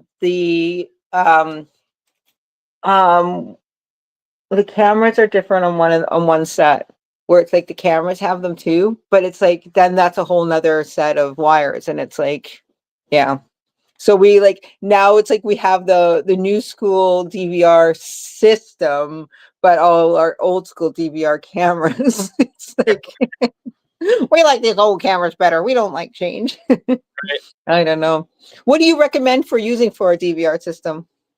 Uh, Starlight is the better one. The Hmm. Starlight cameras for the DVR, Yeah, and there's a. I'm trying to think of what mine is. Mine's been pretty good. It's been, I'm pretty sure we're running Night Owl still. yeah, mine starts with a V. I think it's a VVX or something like that. Okay. That one's a Hmm. pretty good one, and then I'm trying to think of what my other one is. That one that one's got a 2 terabyte hard drive in it, Okay. and that one runs amazing. I love that thing. And then Hmm. I've also got a wireless one Okay. where the box actually creates the hotspot for the cameras, Ah. and you just have to plug them into a camera into a power source. That's it. Mm. I But see. That's not bad. the Yeah, range I is think the guards is like, yeah. I'm pretty sure we're still on Night Owl. I want to say Night Swan, but because I call everything swan. If it's a bird, it's a swan. I'm weird that way. and mine automatically save it. As soon as you get ready to turn it off, it automatically saves everything. You don't have to manually save it. Hmm. Mine are set as soon as it kicks on, even though if the cameras aren't hooked up, it records. Nice. Yeah, Both, yeah, that's the same with ours. Like as soon as it's like powered on, it's recording. and they're both audio compatible. I've got some wireless mics that I can connect to the Hmm. wires and stuff like that. But Yeah, and they're some, good. I mean, like we have one, our first one, which we lost the password to. We're like, well, it's recording. We'll learn the password one day. We'll figure out how to reset it. No, you can't reset those things. They are security for a reason. Yeah. yeah, Yeah. you can't go into the admin on them. No, no, not unless you have that password. Yeah. Yeah, you Yeah. have to set up your own account again, and Yeah. I've had to do both of mine several times with that. Yeah. Like we'd have to like fully replace the hard drive and everything. So we're just like, forget it. Just get a new one Yeah, and you Amazon. write down password. Yeah. That's where I bought both of mine. Were on Amazon. Oh, okay. Yeah. I think we got ours. We just went down to Best Buy. Do you guys have Best Buy there? Is that Uh, Canadian thing? Kansas City's got it. Oh, okay. Yeah. Yeah. Then you guys got it. Granzer says, "Here comes the night owl walking through my door." No. That's But funny. yeah, we've got Best Buy. Mhm. But I usually just order mine from Amazon and stuff like that. Yeah, I think we got a lot of our stuff from Amazon. Hmm. We're starting to gradually going to work into getting body cameras. We wanted to do that. We wanted to do that, like have like where the chat cameras. We were thinking of doing that, and then I think we got one that's like we have one full spectrum that we use, and then we just use that on like a handheld because the person that was supposed to wear it, they thought it was dorky to wear it, and I was like, oh, well now you're like this handheld thing in my face all the time. I'm like, yeah. So yeah, but then it's just like what kind of cameras are there, are like where were you getting your like your how are you illuminating them, right? And it's just like all the Mhm. whole question of crossing stream. So it's Right. always a work in progress, right? Yep. And there was a group out of Texas that told me they bought the glasses camera. So when you hear something, your natural body, your head is to turn and look. And if you're Hmm. holding a camera, the rest of your body's not turning. The camera's staying right here. Yeah. So Yeah. when So you hear, I try to train my investigators to go with their body, and it's impossible. Because then when I start investigating, I'm not doing it. Or like, oh, but I right? always go audio. I always go audio, to be fair, but I do try to get them to like where you're looking, your camera should always be looking. Yep. If you're going to hold it, then move with your camera, right? Um, but then, yeah, with when you're wearing it on your chest, you're not, unless your whole body's, and that's Yep. a little ridiculous. Like, we can't, yeah. But Oh, like he got. wearing it on your head, like I've had some people have like a helmet where Mhm. they're wearing the helmet. And then my kid really wanted one of those, so maybe we'll fashion him one of those pretty quick here. Because why not, right? Like, Right. I mean, they're kind of they're fun, but then they're like the glasses that have them in there, and it's it really comes down to like no matter what we're wearing or no matter what we're filming with, there's always going to be someone who's going to naysay it, and that's always kind of a downside of it. But hey, like have fun with what you're trying. And as long as you trust the people you're working with, then Right. yeah. Granzer Looks like you have asked. a question. Yep. He says, "You live in British Columbia. Do you have takes or have done any research on the famed Canadian Pacific Airlines Flight 21?" Oh, no, but I want to now. So I'm gonna well send that question to me, like in the chat or something. Yeah, I'm gonna look into that. Can you tell me more about it though? Because I have heard about it. I have heard about it. Do. Now we're waiting for my answer to my question. No. I'm like, don't we have a producer on here? Can't they Google that for us? No, I'm kidding. Nope, I Google it, but I'm on my phone already. No, but I love stuff like that. So I definitely will look into it. As soon as it's like, oh, you're in Vancouver, have you done any research into? I always think the next question is going to be our Sasquatch out here, Sasquatch. Yep. Yeah. So that's my answer. Is the flight was down by Sasquatch. Sasquatch took over. Yeah. I actually just found the Wikipedia on it. Did you? Yep. Okay, read it to us. The Canadian Pacific Airlines Flight 21 was scheduled domestic flight from Vancouver, British Columbia, Canada, to Whitehorse, Yukon, Canada, via Prince George, Fort St. John, Fort Nelson, and Watson Lake on July 8th of 1965. The Douglas DC-6B plane crashed after an in-flight explosion near a 100-mile house, British Columbia, killing all 52 people aboard. An inquest determined that the explosion was the result of a bomb, but Ooh, the perpetrator and motive remain undetermined. And it said interesting. the incident, while en route from Vancouver to Prince George, the DC-6 Empress of City of Buenos Aires, piloted by Captain John Alfred Steele, First Officer Warren Murphy Wells, and Flight Engineer Stanley Edward Clark, crashed after passing Ashcroft, British Columbia, about 1540. Three Mayday calls were heard by air traffic control in Vancouver. An explosion had occurred in left aft lavatory. The tail separated from the fuselage. The aircraft spiraled and crashed into a wooded area. All 46 passengers and 6 crew perished. The crash site is 32 kilometers 20 miles west of the 100-mile house. Remnants of the DC-6 remains at the crash near the site near Dog Creek. Oh, oh, no, that's not cool. Okay, I need to work on that because I was like, wow, that's awesome, but no, that's not awesome.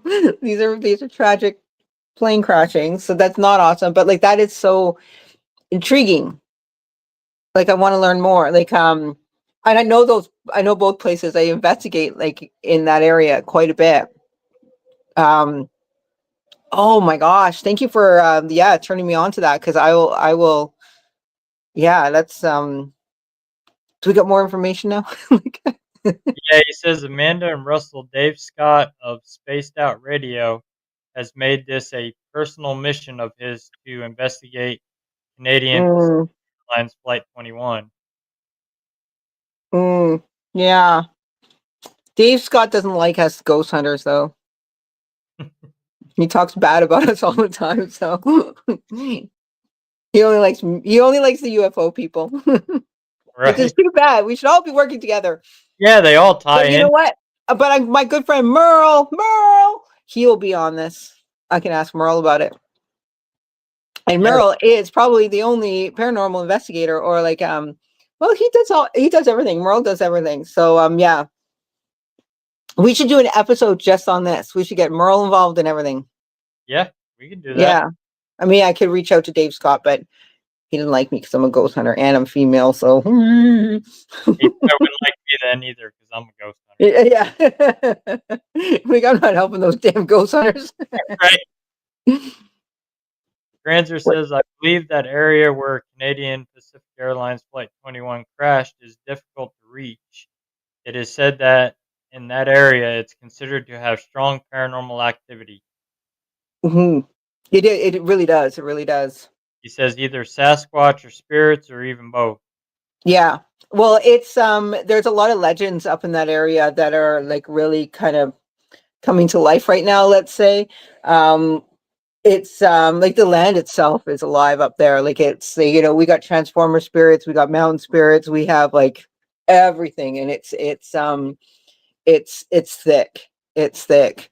Um I think Ashcroft and 100-mile house. I believe up the way going up that way is like when you get past like Hat Creek Ranch and everything. There's a ranch. It's close to Cache Creek, but it's all in that kind of like that area. But yeah, it's the energy there when it's just come to like spirit. If you want to ever feel like the difference between spirit energy and like us, just our energy, like go to that area because it's thick with it. And you can tell the difference. You're like, is that mountain staring at me? It's like really strange. It's like it's that strong. Granzer asked Amanda, was Dave Scott the one who told ghost researchers to sober up? I think so, yeah. It sounds about right. Yeah. But there was an influx of really, really drunk ghost hunters for a while there. I have to Yeah. agree with that. There was. Oh yeah, there was. Yeah. Also, it's like everyone you would hear rumors about teams and it's like, did you know that their president's an alcoholic? It's like, well, come on. Like what's isn't that the first rumor you spread about you know. But I mean you think about it too. If you think about like back in the day, it's like, oh, they're a bit crazy. That's the first thing that you say, right? Is yeah, they're alcoholics. Alcoholics. I can't even say the word. Granzer says, I don't know if that area of the crash is considered Native American lands or areas where tales from Native Americans won't even venture to. Well, it's interesting because it's in British Columbia. So in British Columbia, like it's continue like it's bleh, continues speak. I can speak. It's the alcohol kicking in. I'm just kidding. It's all unceded. So our territory up here is unceded. So meaning it was never given up by treaty or any sort of deal that way at all. It was never surrendered. It was never so.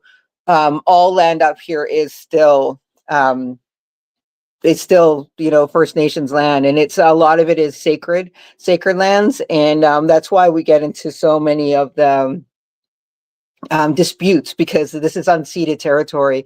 It's like just because you're here and you have cities, right? Like even like where I live, it's just like they acknowledge that they're on First Nations land. Like it's very different than pretty much any of the other provinces in Canada or like any of the states as well too. Like it's just we're just like on their land. Like we're all visitors here. So it's definitely on First Nations land. It's definitely, and it's very, very like they have like medicinal flats out there. They have like lakes just full of minerals. They have like so many like sacred spaces and healing spaces out there that it's yeah, 100%.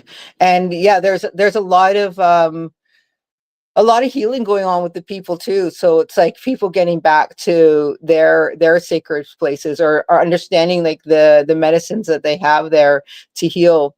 But we can't heal the land before we can heal ourselves, right? So it's a tricky situation right now. But yeah, that's a great point to bring up. It Right. definitely is very sacred Native American land up here. I mean, that's like us in the States here with Trail of Tears, where all the Native Americans got ran off their lands. Hmm.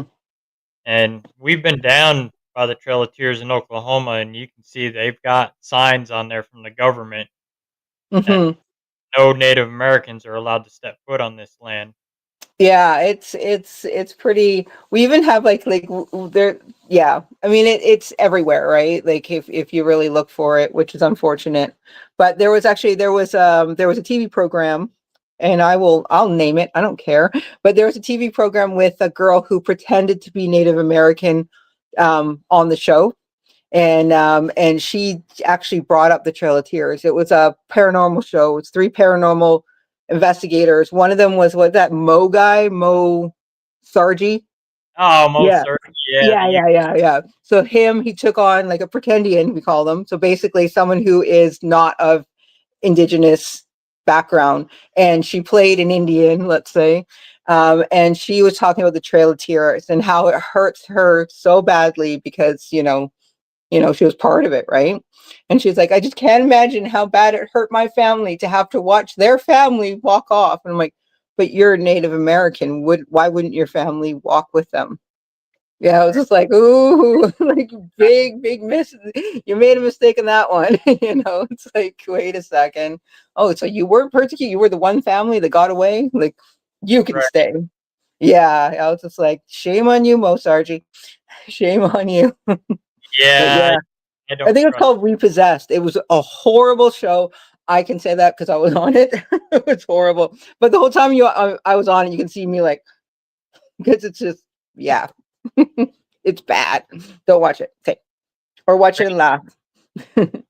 Granzer said, Amanda and Russell, yes, I never get division into the paranormal community. UFO folk don't get along with Sasquatch folk, and so on.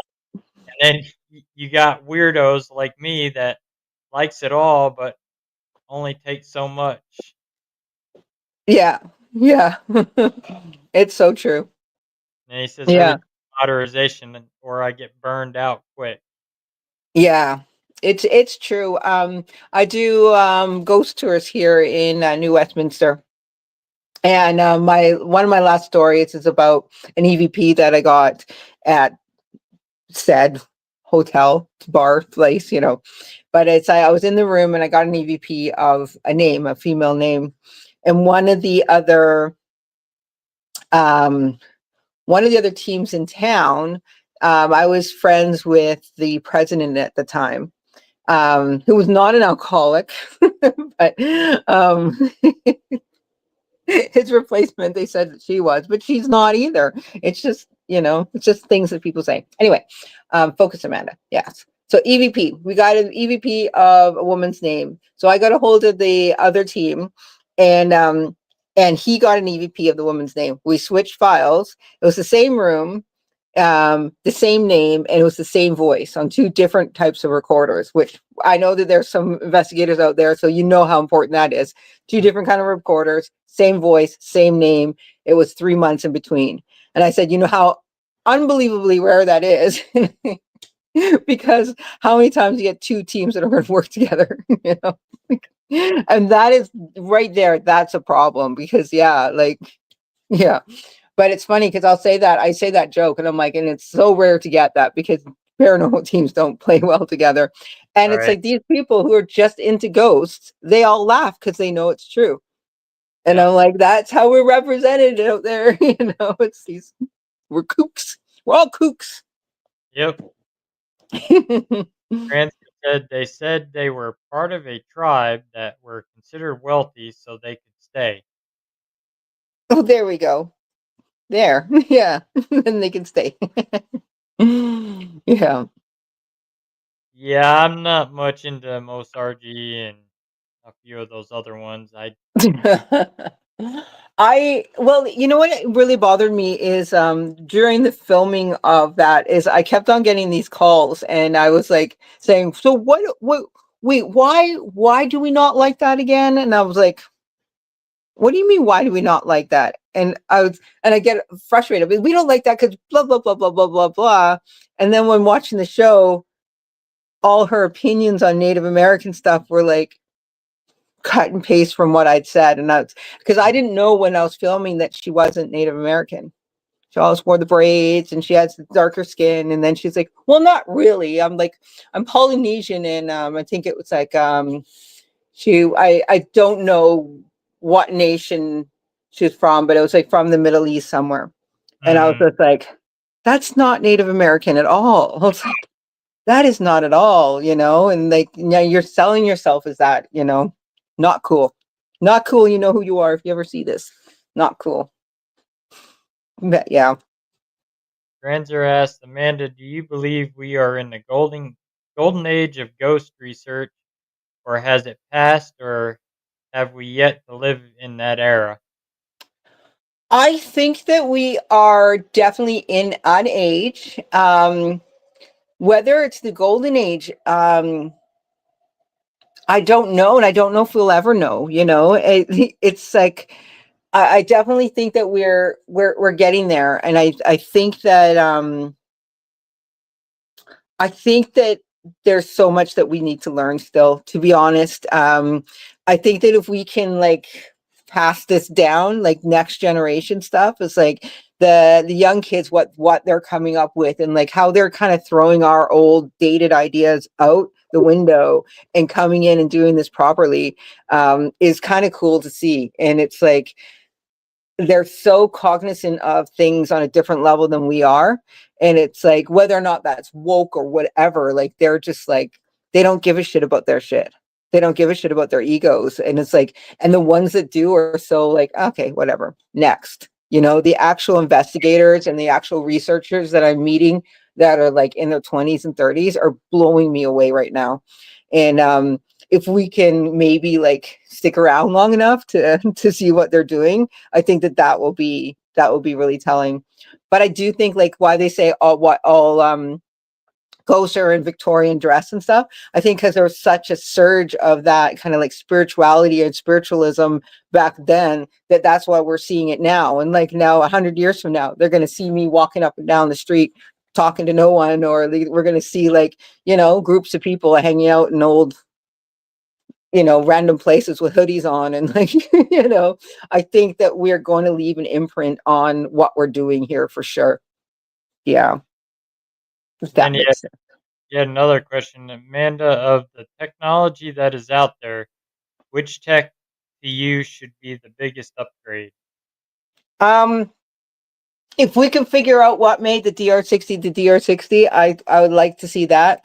But yeah, the biggest upgrade I would say is our brains. And you know what would hate that freaking answer is Rob. Rob would kick my ass for saying that. But yeah, he'd be like, "No, you didn't." But no, but really, our brains to like put down these gimmicky things. Really, like we are all, our phones don't have the technology. We know that they can. We know that they can, but we're not paying for those upgrades, right? But it has the technology to do what we need to do. It's got a recorder on it, it's got a camera on it, it's got a flashlight on it, and and we can hold it in our hands. Great, perfect. So let's like move on from that. Let's move on from these apps. Let's move on from the random word generators and like the stuff that just doesn't quite make sense. If we can't quantify it, we can't quantify it. And we're trying to prove that this pseudoscience is you know, a science, let alone anything else, like I really think that we need to pass that stage first. So yeah, we need to upgrade ourselves and what we're doing and what common sense we're using. So there. Yeah, I agree. Hmm. Yeah. And upgrade from all the drama in the field too. Yeah. Oh, come on. We were always gonna have that. We gotta have some entertainment. I started some pyro drama right now, didn't I? Oh, look at me talking about pretendians. Granzer asked Amanda, is there a place that you absolutely refuse to investigate, a place that has really bad mojo? Ooh, I don't think I've come across that place yet. I I thought I had in the past, but I worked myself up to be able to investigate there again. And that's like full on like Sasquatch, like Bigfoot territory, and that stuff scared the crap out of me. And I will be honest about that. But I do it again. I would do it again. And the same with any alien stuff. Like I was absolutely terrified of that. But yeah, when it comes to ghost stuff, no, I haven't found my place yet. But actually I had a dream of this house, and the house has come true. And the house is a murder house, and it sat empty for 30 years, and I finally found it. It's terrifying. It terrifies me, but I'm absolutely like, I need to investigate it. So yeah, no, I guess not yet. Not yet. Is there a challenge? Is there some place that I should go that maybe, well, yeah. There's my challenge to the world. What's the scariest place I can go to? Yeah. Now I don't want to go. No, I'm not going anywhere that anyone suggests from now on. No, I'm kidding. I do like the darker places. Like um Oh my gosh, Ryan's gonna cut me off as soon as I say this. One place I don't find very haunted at all, but I love going there. It's an absolute beautiful place to go, and it's a great training ground. Is Waverly Hills. Do I think it's haunted? I know Ryan's gonna kill me for saying that, but He I might. love it. What's that? He might. Yeah, yeah. It's so cool. It's like the coolest, scariest, freakiest building in the world, though. Like that I've been in, like it's like I see why people think it's so haunted, and I see where they're getting their ghosts from. But in my opinion, it's all shadows. It's those baby snakes, those baby untrained rattlesnakes, those are the scariest things. Or the spiders in that tunnel. That's what scares me. That's the stuff that scares me. But like the paint fleck ghosts and stuff, I think that they're really cool, but it's really cool to train people and how to use your eyes and how to see things for what they are. I think it's an absolute gem and a treasure, and it should always stand there for me to go, not haunted. No, I'm kidding. I mean, for us, we did have some paranormal experiences there Hmm. when we were there. I I had I had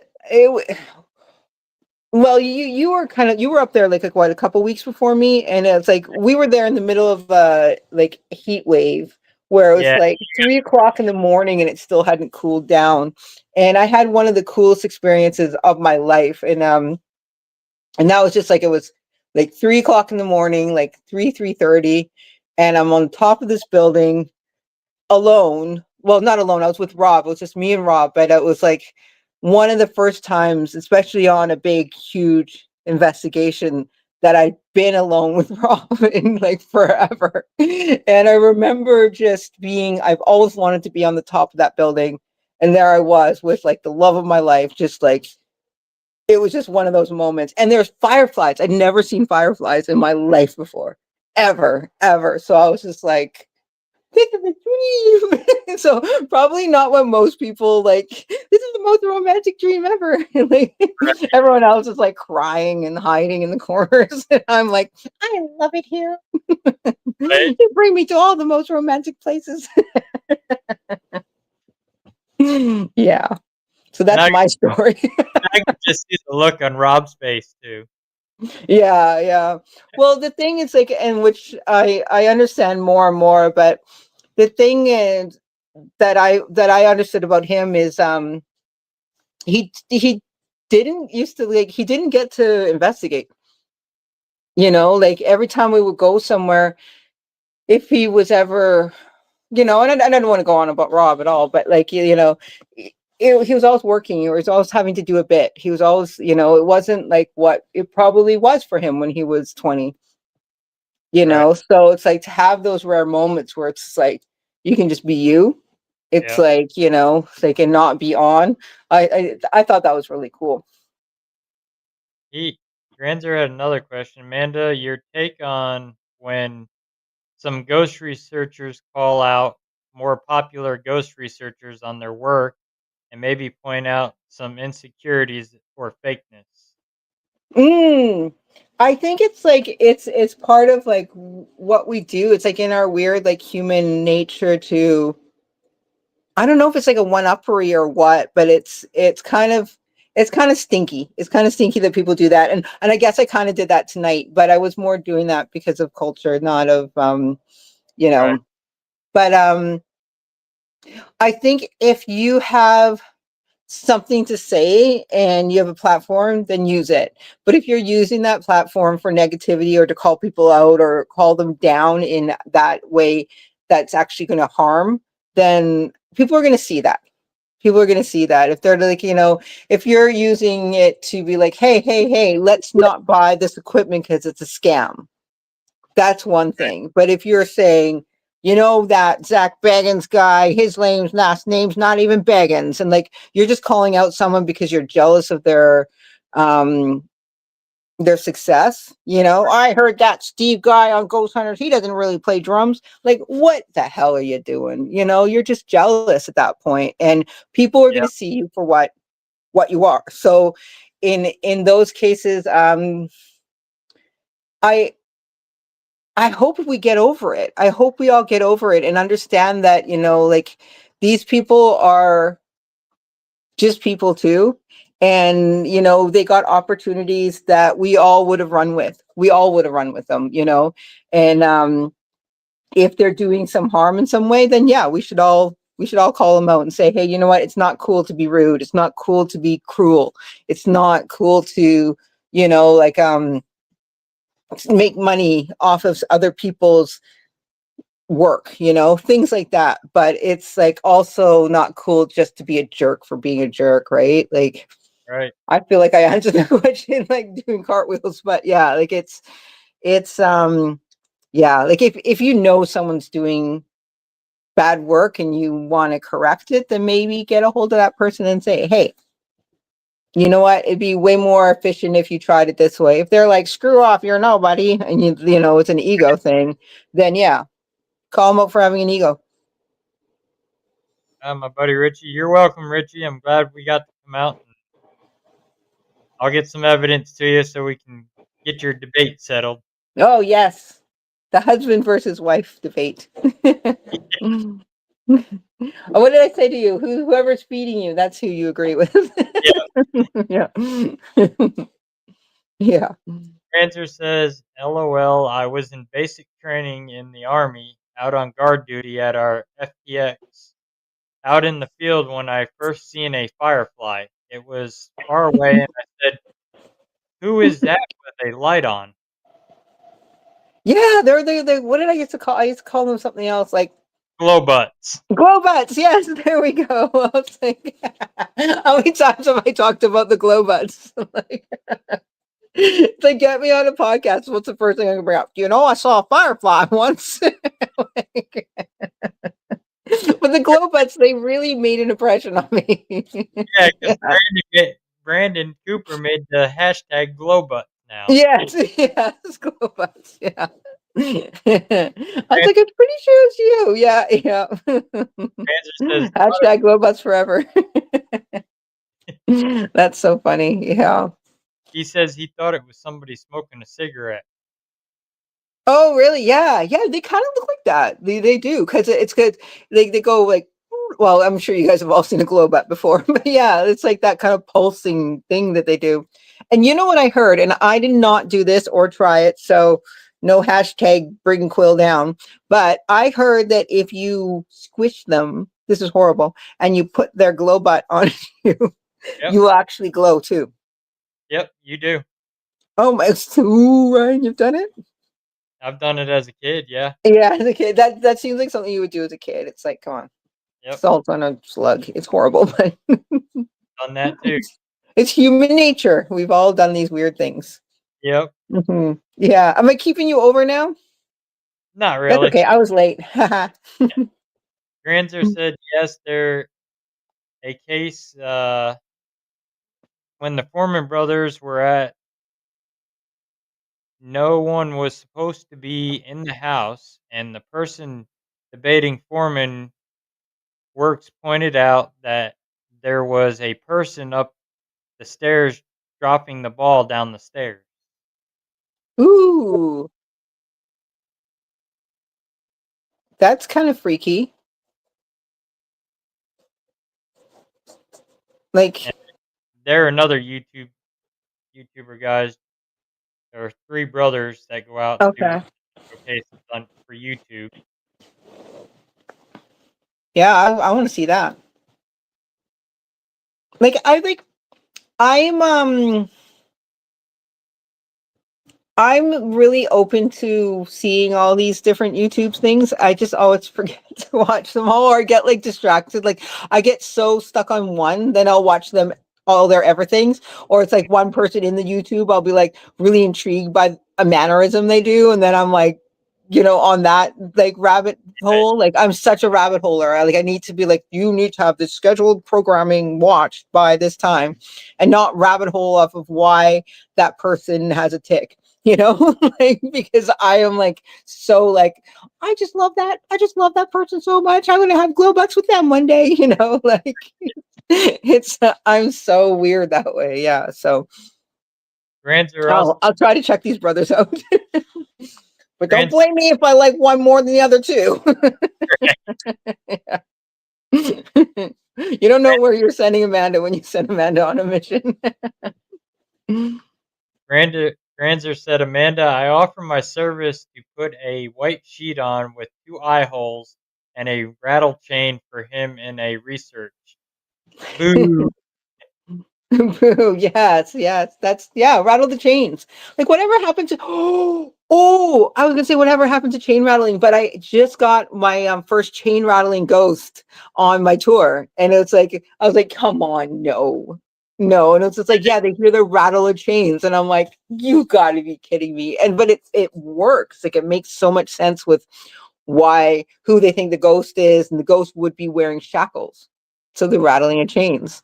And I'm like, oh my God, this is amazing. I'm like, yeah. Not that people have to wear shackles. That's not amazing. See, I got to work on what's amazing and exciting in my life. They're like, these people were murdered here. And I'm like, yes. I'm like, I mean, no, no. I mean, we deal with that here in Missouri in some of the locations because they've had confirmed slaves. Right. See, Shackled. once again, not something you get excited about, but yeah, there's it's weird when you when you get really involved in our field and you hear about death and stuff and you're like clapping. It's like, no, no. Yeah, I guess it's kind of um like a visor or something that we put on, like our own little blinds, like that we put on just to kind of get through some of the darker stuff that we do deal with. Yep. Mm-hmm. Granzer said, I just can't believe how many ghost researchers there are. It's incredible. The Ouija brothers out of the UK, I have been told they are really good, solid stuff. Mm-hmm. Yeah, I'll check them out too. I am there are so many. There's so many, and it's really cool to see where they're coming from, or where their motivations from, or like if they are being steered by anyone. And by steered, I don't mean that in a bad way. I mean it like do they have mentors? Have they been mentoring off people? Have they been learning off people? And like that's the kind of stuff I like finding out about people. Right. Mm-hmm. And I mean, like that one YouTuber, Omar, I'm not sold on him. I Oh heard, yeah. Oh yeah, that's where that's through, like that what is it, like Omar Gosh or something? yeah, I've heard stories Yeah. about him at Brushy Mountain that Mm. I actually reached out to them to try to get them on my show, and immediately, as soon as I messaged them, I got blocked. Because they probably saw Cold Spotters and were like, ah! Get away from him. Yeah. I think some of them, what it is they see us as paranormal researchers that we're legit. We're not Hmm. there faking evidence. What you see is what you get. We don't catch nothing. That's what you're gonna see. Yeah. Yeah, exactly. It's like, oh, yeah. It's too bad. I mean, I get it to the point of entertainment. You know what I mean? Like we all need to be entertained and we deserve to be.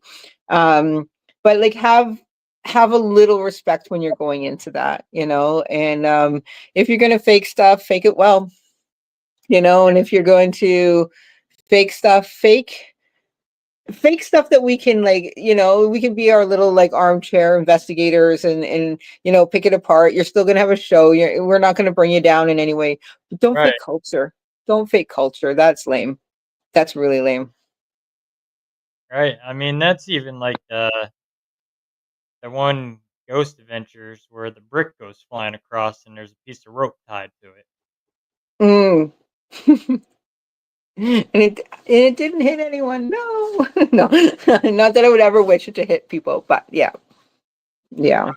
There's no reason to do that. No, no, it's silliness. Yeah, yeah.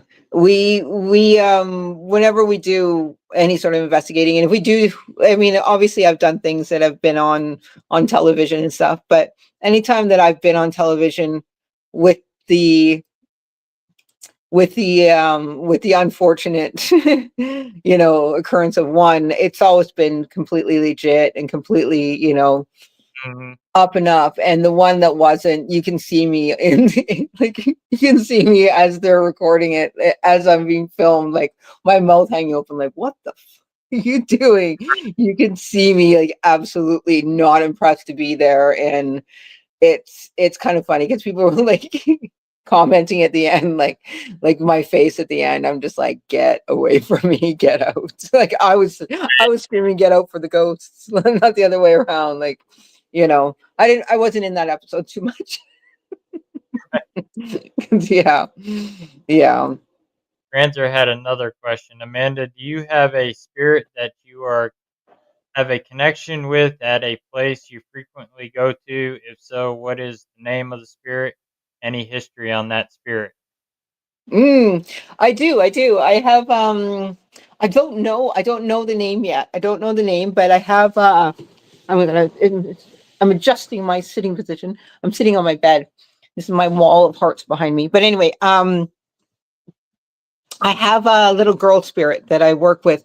I've been working with this one mansion for probably about 14 years now. It's been quite a while. It's an absolute well, 13 years, yeah, let's be honest. I would say, yeah, I guess I know math. Yeah, 13, almost 14 years. But it's taken time for me to warm up to this little girl. And it wasn't even me who got the first contact with her. It was other investigators, like my investigator that I have, Greg from Ghosts of Vancouver.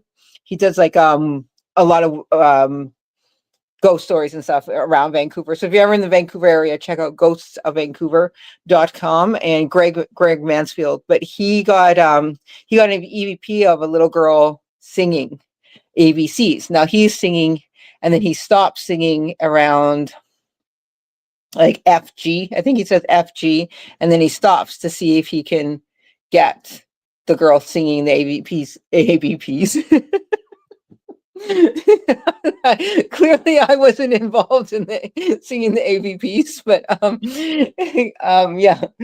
Um, so when he went back and listened to it, he gets to F, and he's like F, and then he stops, and then you hear this little girl really quietly saying again F, and so she goes F, so she's just repeating him like, and she's about 4 or 5 years old, they say, and she's been seen numerous times running around and playing hide and seek. Like she's always there. We've had mediums in there that say that there's a little girl in here, and all the other spirits that you've got are just coming to take care of her. So it's almost like childcare. Right. So slowly she's been watching me. So every time I'm in there, I leave I always leave a few zooms around the place or anywhere, investigate. But I hear her talking to someone. Like, what is she doing now? Is she laughing? And then you'll hear me way in the background somewhere laughing. And it's like I have a very distinct laugh. So it's interesting that over the years she's come closer and closer. And now I have full conversations. And I can go in there and I can say, okay, like, do you per se remember anyone's name here or something like that, And I'll get Amanda. Now I get Amanda Quill. Or we remember you. I've gotten that too. And it's like, so it's interesting that it's taken the time, but it's also interesting that about the childcare, and that's like almost like a question I asked a lot of other investigators. Have you come across that these children spirits, like the ones that truly are children and not mistaken as children, that there is some like wild code of childcare still going on in the spirit world, where different ghosts are going and doing childcare, because that's what I'm hearing, that she's got all these other, and sometimes it's the same man that we'll hear, but it's like we've gotten that there's a soldier there, a butler there, there's an older woman there, there's like all these other people, and we'll get evidence of such because we do investigate there quite a bit. But it's a little girl. They're always focused around this little girl and they're taking care of her. So it's interesting, but I don't have a name for her yet. and I don't want to name her because I want her to tell me her name Right. because I think we're getting close. There you go. Yeah. I've had something similar. The one school I used to work at as a night custodian, I would be there from like 2:30 to 11 at night, and there's a Hmm. little girl spirit that's been seen in there. I've actually got her on camera, and Mm. she would tag along with me every night. I'd be in cleaning the gym. She'd go over on the one set of bleachers and she'd knock. So I'd knock back to her. Yeah. I'd run over to the other set of bleachers, knock on that, and you'd hear her knock on the other set where I was just at. And Hmm. we would play this game back and forth every night. Oh, that's cool. Yeah. And one night she actually appeared. I was Mm. walking down the hallway and I felt like something behind me and I turned around and there she was. And Yeah. she was only had enough energy to get to the top of her shoulders and that was it. Oh wow. I had this one, we were investigating this place and they had children in it, and we ended up like we were asking all the questions, we were doing all the things, and I was like, wait, like if these are kids, why are we worrying them about all our problems? And Right, I stopped the investigation. I said, let's just play. And instead of investigating, we put up like we have like the tripwires and all that kind of stuff. So we put up all those and the motion sensors, and like we had the geophones up, and we're like, so we're, you know how kids they can't resist showing you how fast their shoes can make them run. I think that's just something inside of us. So I was like, well, telling them how fast their shoes are and how like I bet you can run really fast, and all these things would start going off.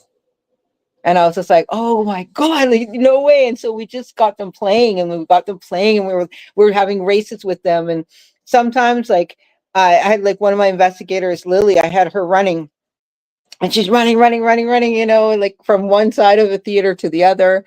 And it was actually like a big hall kind of theater. And then on the stage is where we had them running, because we were like, we're going to make you higher, and you come up on the stage and stuff. mhm, And you could see on the stage like the motion sensors going from one end to the other. And now it could have been her running because she's running beside, but sometimes they're going faster than her, right, so they're winning the race and stuff. Like it was like, and you could see the geophones at the end, like going up and down, like someone's jumping up and down. Like it was just absolutely wild.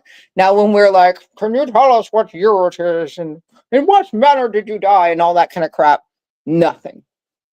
But right, when we just said we're going to play, maybe it's our energy, maybe it's us, but we weren't touching a thing. We had all our instruments down. It's not like we're running around with them, and I stayed completely still. And then the other times, everybody was completely still, and we just were playing as if they were running and they were having, so it's not like it was our shoes or making all the noise or anything like that. And we were still getting hits on it. And it would be like mark, set, go, and then mhm. all the things would start going off. Not like all the time, and we're just like, oh, quick. You know what I mean?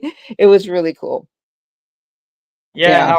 how I caught her on camera, I had those deer game cameras, Hmm. and I set them throughout the school in the hallway while I was working, had all the lights off, and go pick them up at the end of the night, brought the footage home, and Yeah. put the SD card, and there she was. She was standing in the hallway right in front of the camera, Mm.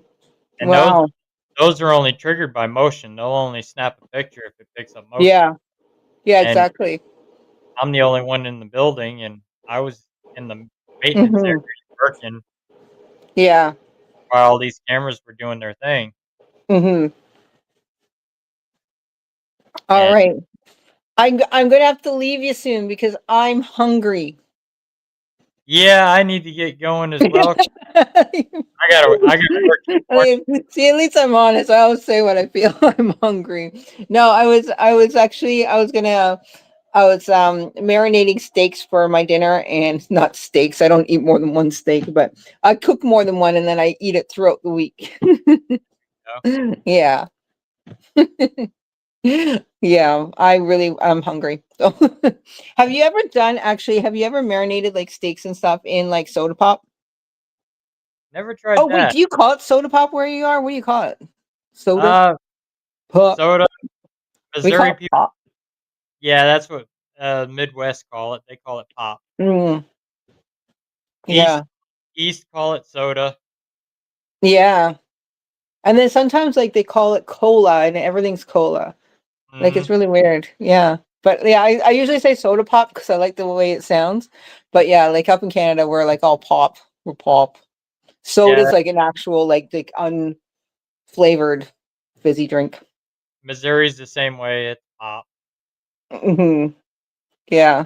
But I had an American friend when I was like a teenager, and so she would always say soda, and I thought that was so much cooler than pop. So I started saying soda. And then I was like, I also like the outsiders and stuff, so I was like soda pop. Yeah. Uh, Yeah. Mary says, "Thank you for an amazing show." Oh, you're welcome. I'm glad you enjoyed and you every week. She's a good friend of my family. Yeah, Barry. Is it Barry or Dairy? Mary, Barry, Candy Mary, okay. Candy Yeah. Mary. And then Granzer says, "Thank you for your time, Amanda Quill, for your insight, taking questions, and commentary.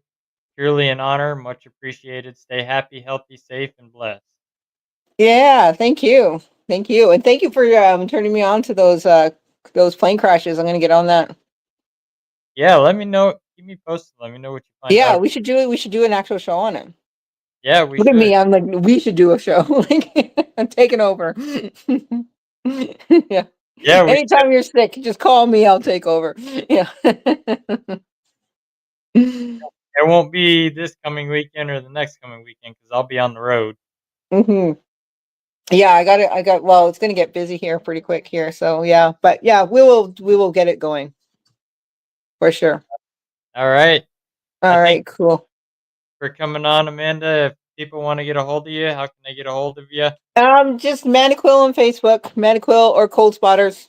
Cold Spotters, yeah, whatever we are in there. But Or yeah. just reach out to one of us Cold Spotters teams, and we know how Yeah. to get a hold of Amanda. Yeah, I'm everywhere. They're trying to get rid of me, but I don't go anywhere. Yeah. Especially Yeah. me, you can reach out to me. I know how to get a hold of Amanda. So Yeah, and he does. Oh my God. you still need to get out here to Missouri. I know, I know, I know, I know, I know. This year was such a crazy, crazy year. I really thought this was going to be the year, but I we'll know get my it done. I know my dad's watching right now, and he's going like this to you.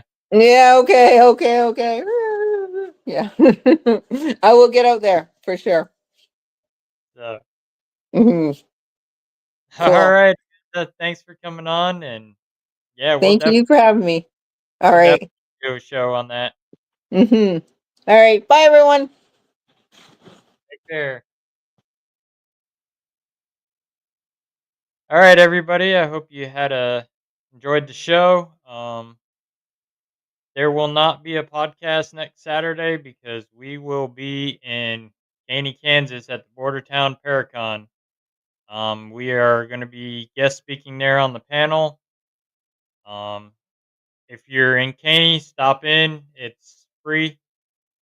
And come see our good friend Vixen Paranormal, EPP Paranormal. There's going to be Sasquatch researchers out there, UFO researchers, paranormal researchers, vendors.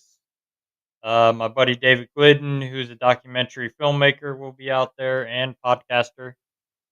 So come on out and check that out next weekend in Caney, Kansas. It starts at 9:30. So, and then the weekend after that, there won't be a podcast because we will be in Rock Island, Illinois, at the Rock Island Roadhouse Historic Expo. So make sure you come out and check that out. There's going to be a lot of vendors, a lot of TV vendors out there, also paranormal researchers, Sasquatch researchers, UFO researchers, you name it, they'll be out there. There'll be readers out there. I don't know if it's sold out yet, but I know they're doing an investigation right after the Paracon that Saturday at the Rock Island Roadhouse. I think there's still tickets available. You got to go to extremeticketing.com to get your tickets for that. And we'll see you all there. And everybody have a good night. Stay safe out there. Remember, if you're being bullied in the paranormal field, you do have a voice. Don't be afraid to speak out. Nobody's better than anybody in this field. We're all after the same common goals. So, with that being said, God bless everyone. Have a good night. And we will see you soon. I may put a replay up so you guys can enjoy the replays for the next 2 weekends. I may jump on next Sunday night, maybe. Depends on how tired I am after the Paracon because we got a long 4-hour drive coming back Saturday. So I may jump on and let you know about the Paracon, how it went, stuff like that. So everybody have a good night, and we will see you again soon. Granzer, yeah, I look forward to that. Hit me up on Facebook, and we'll talk. So remember, when you come out to Rock Island. Make sure you get your tickets quick for Annabelle if you want to see Annabelle and the Conjuring Mirror and some of the other Warren's occult artifacts. Because this one in Kentucky are the last Devils on the Run tour for the items. They are not traveling with them next year because they're going to be opening a big Warren's Occult Museum in a commercial building. So all the items will be housed there, and you'll be able to go see them there. So make sure if you want to see Annabelle this year, make sure you get your tickets. I think it's like $55 is the add-on ticket for the Warren's Occult Museum, and come out and meet my family, Nesper, my cousin Tony Spera, Chris, Wade, Rick, Ryan Buell, and I think Father Bob's going to be there as well. So, and we're all down in the basement together. So come on down and see us all.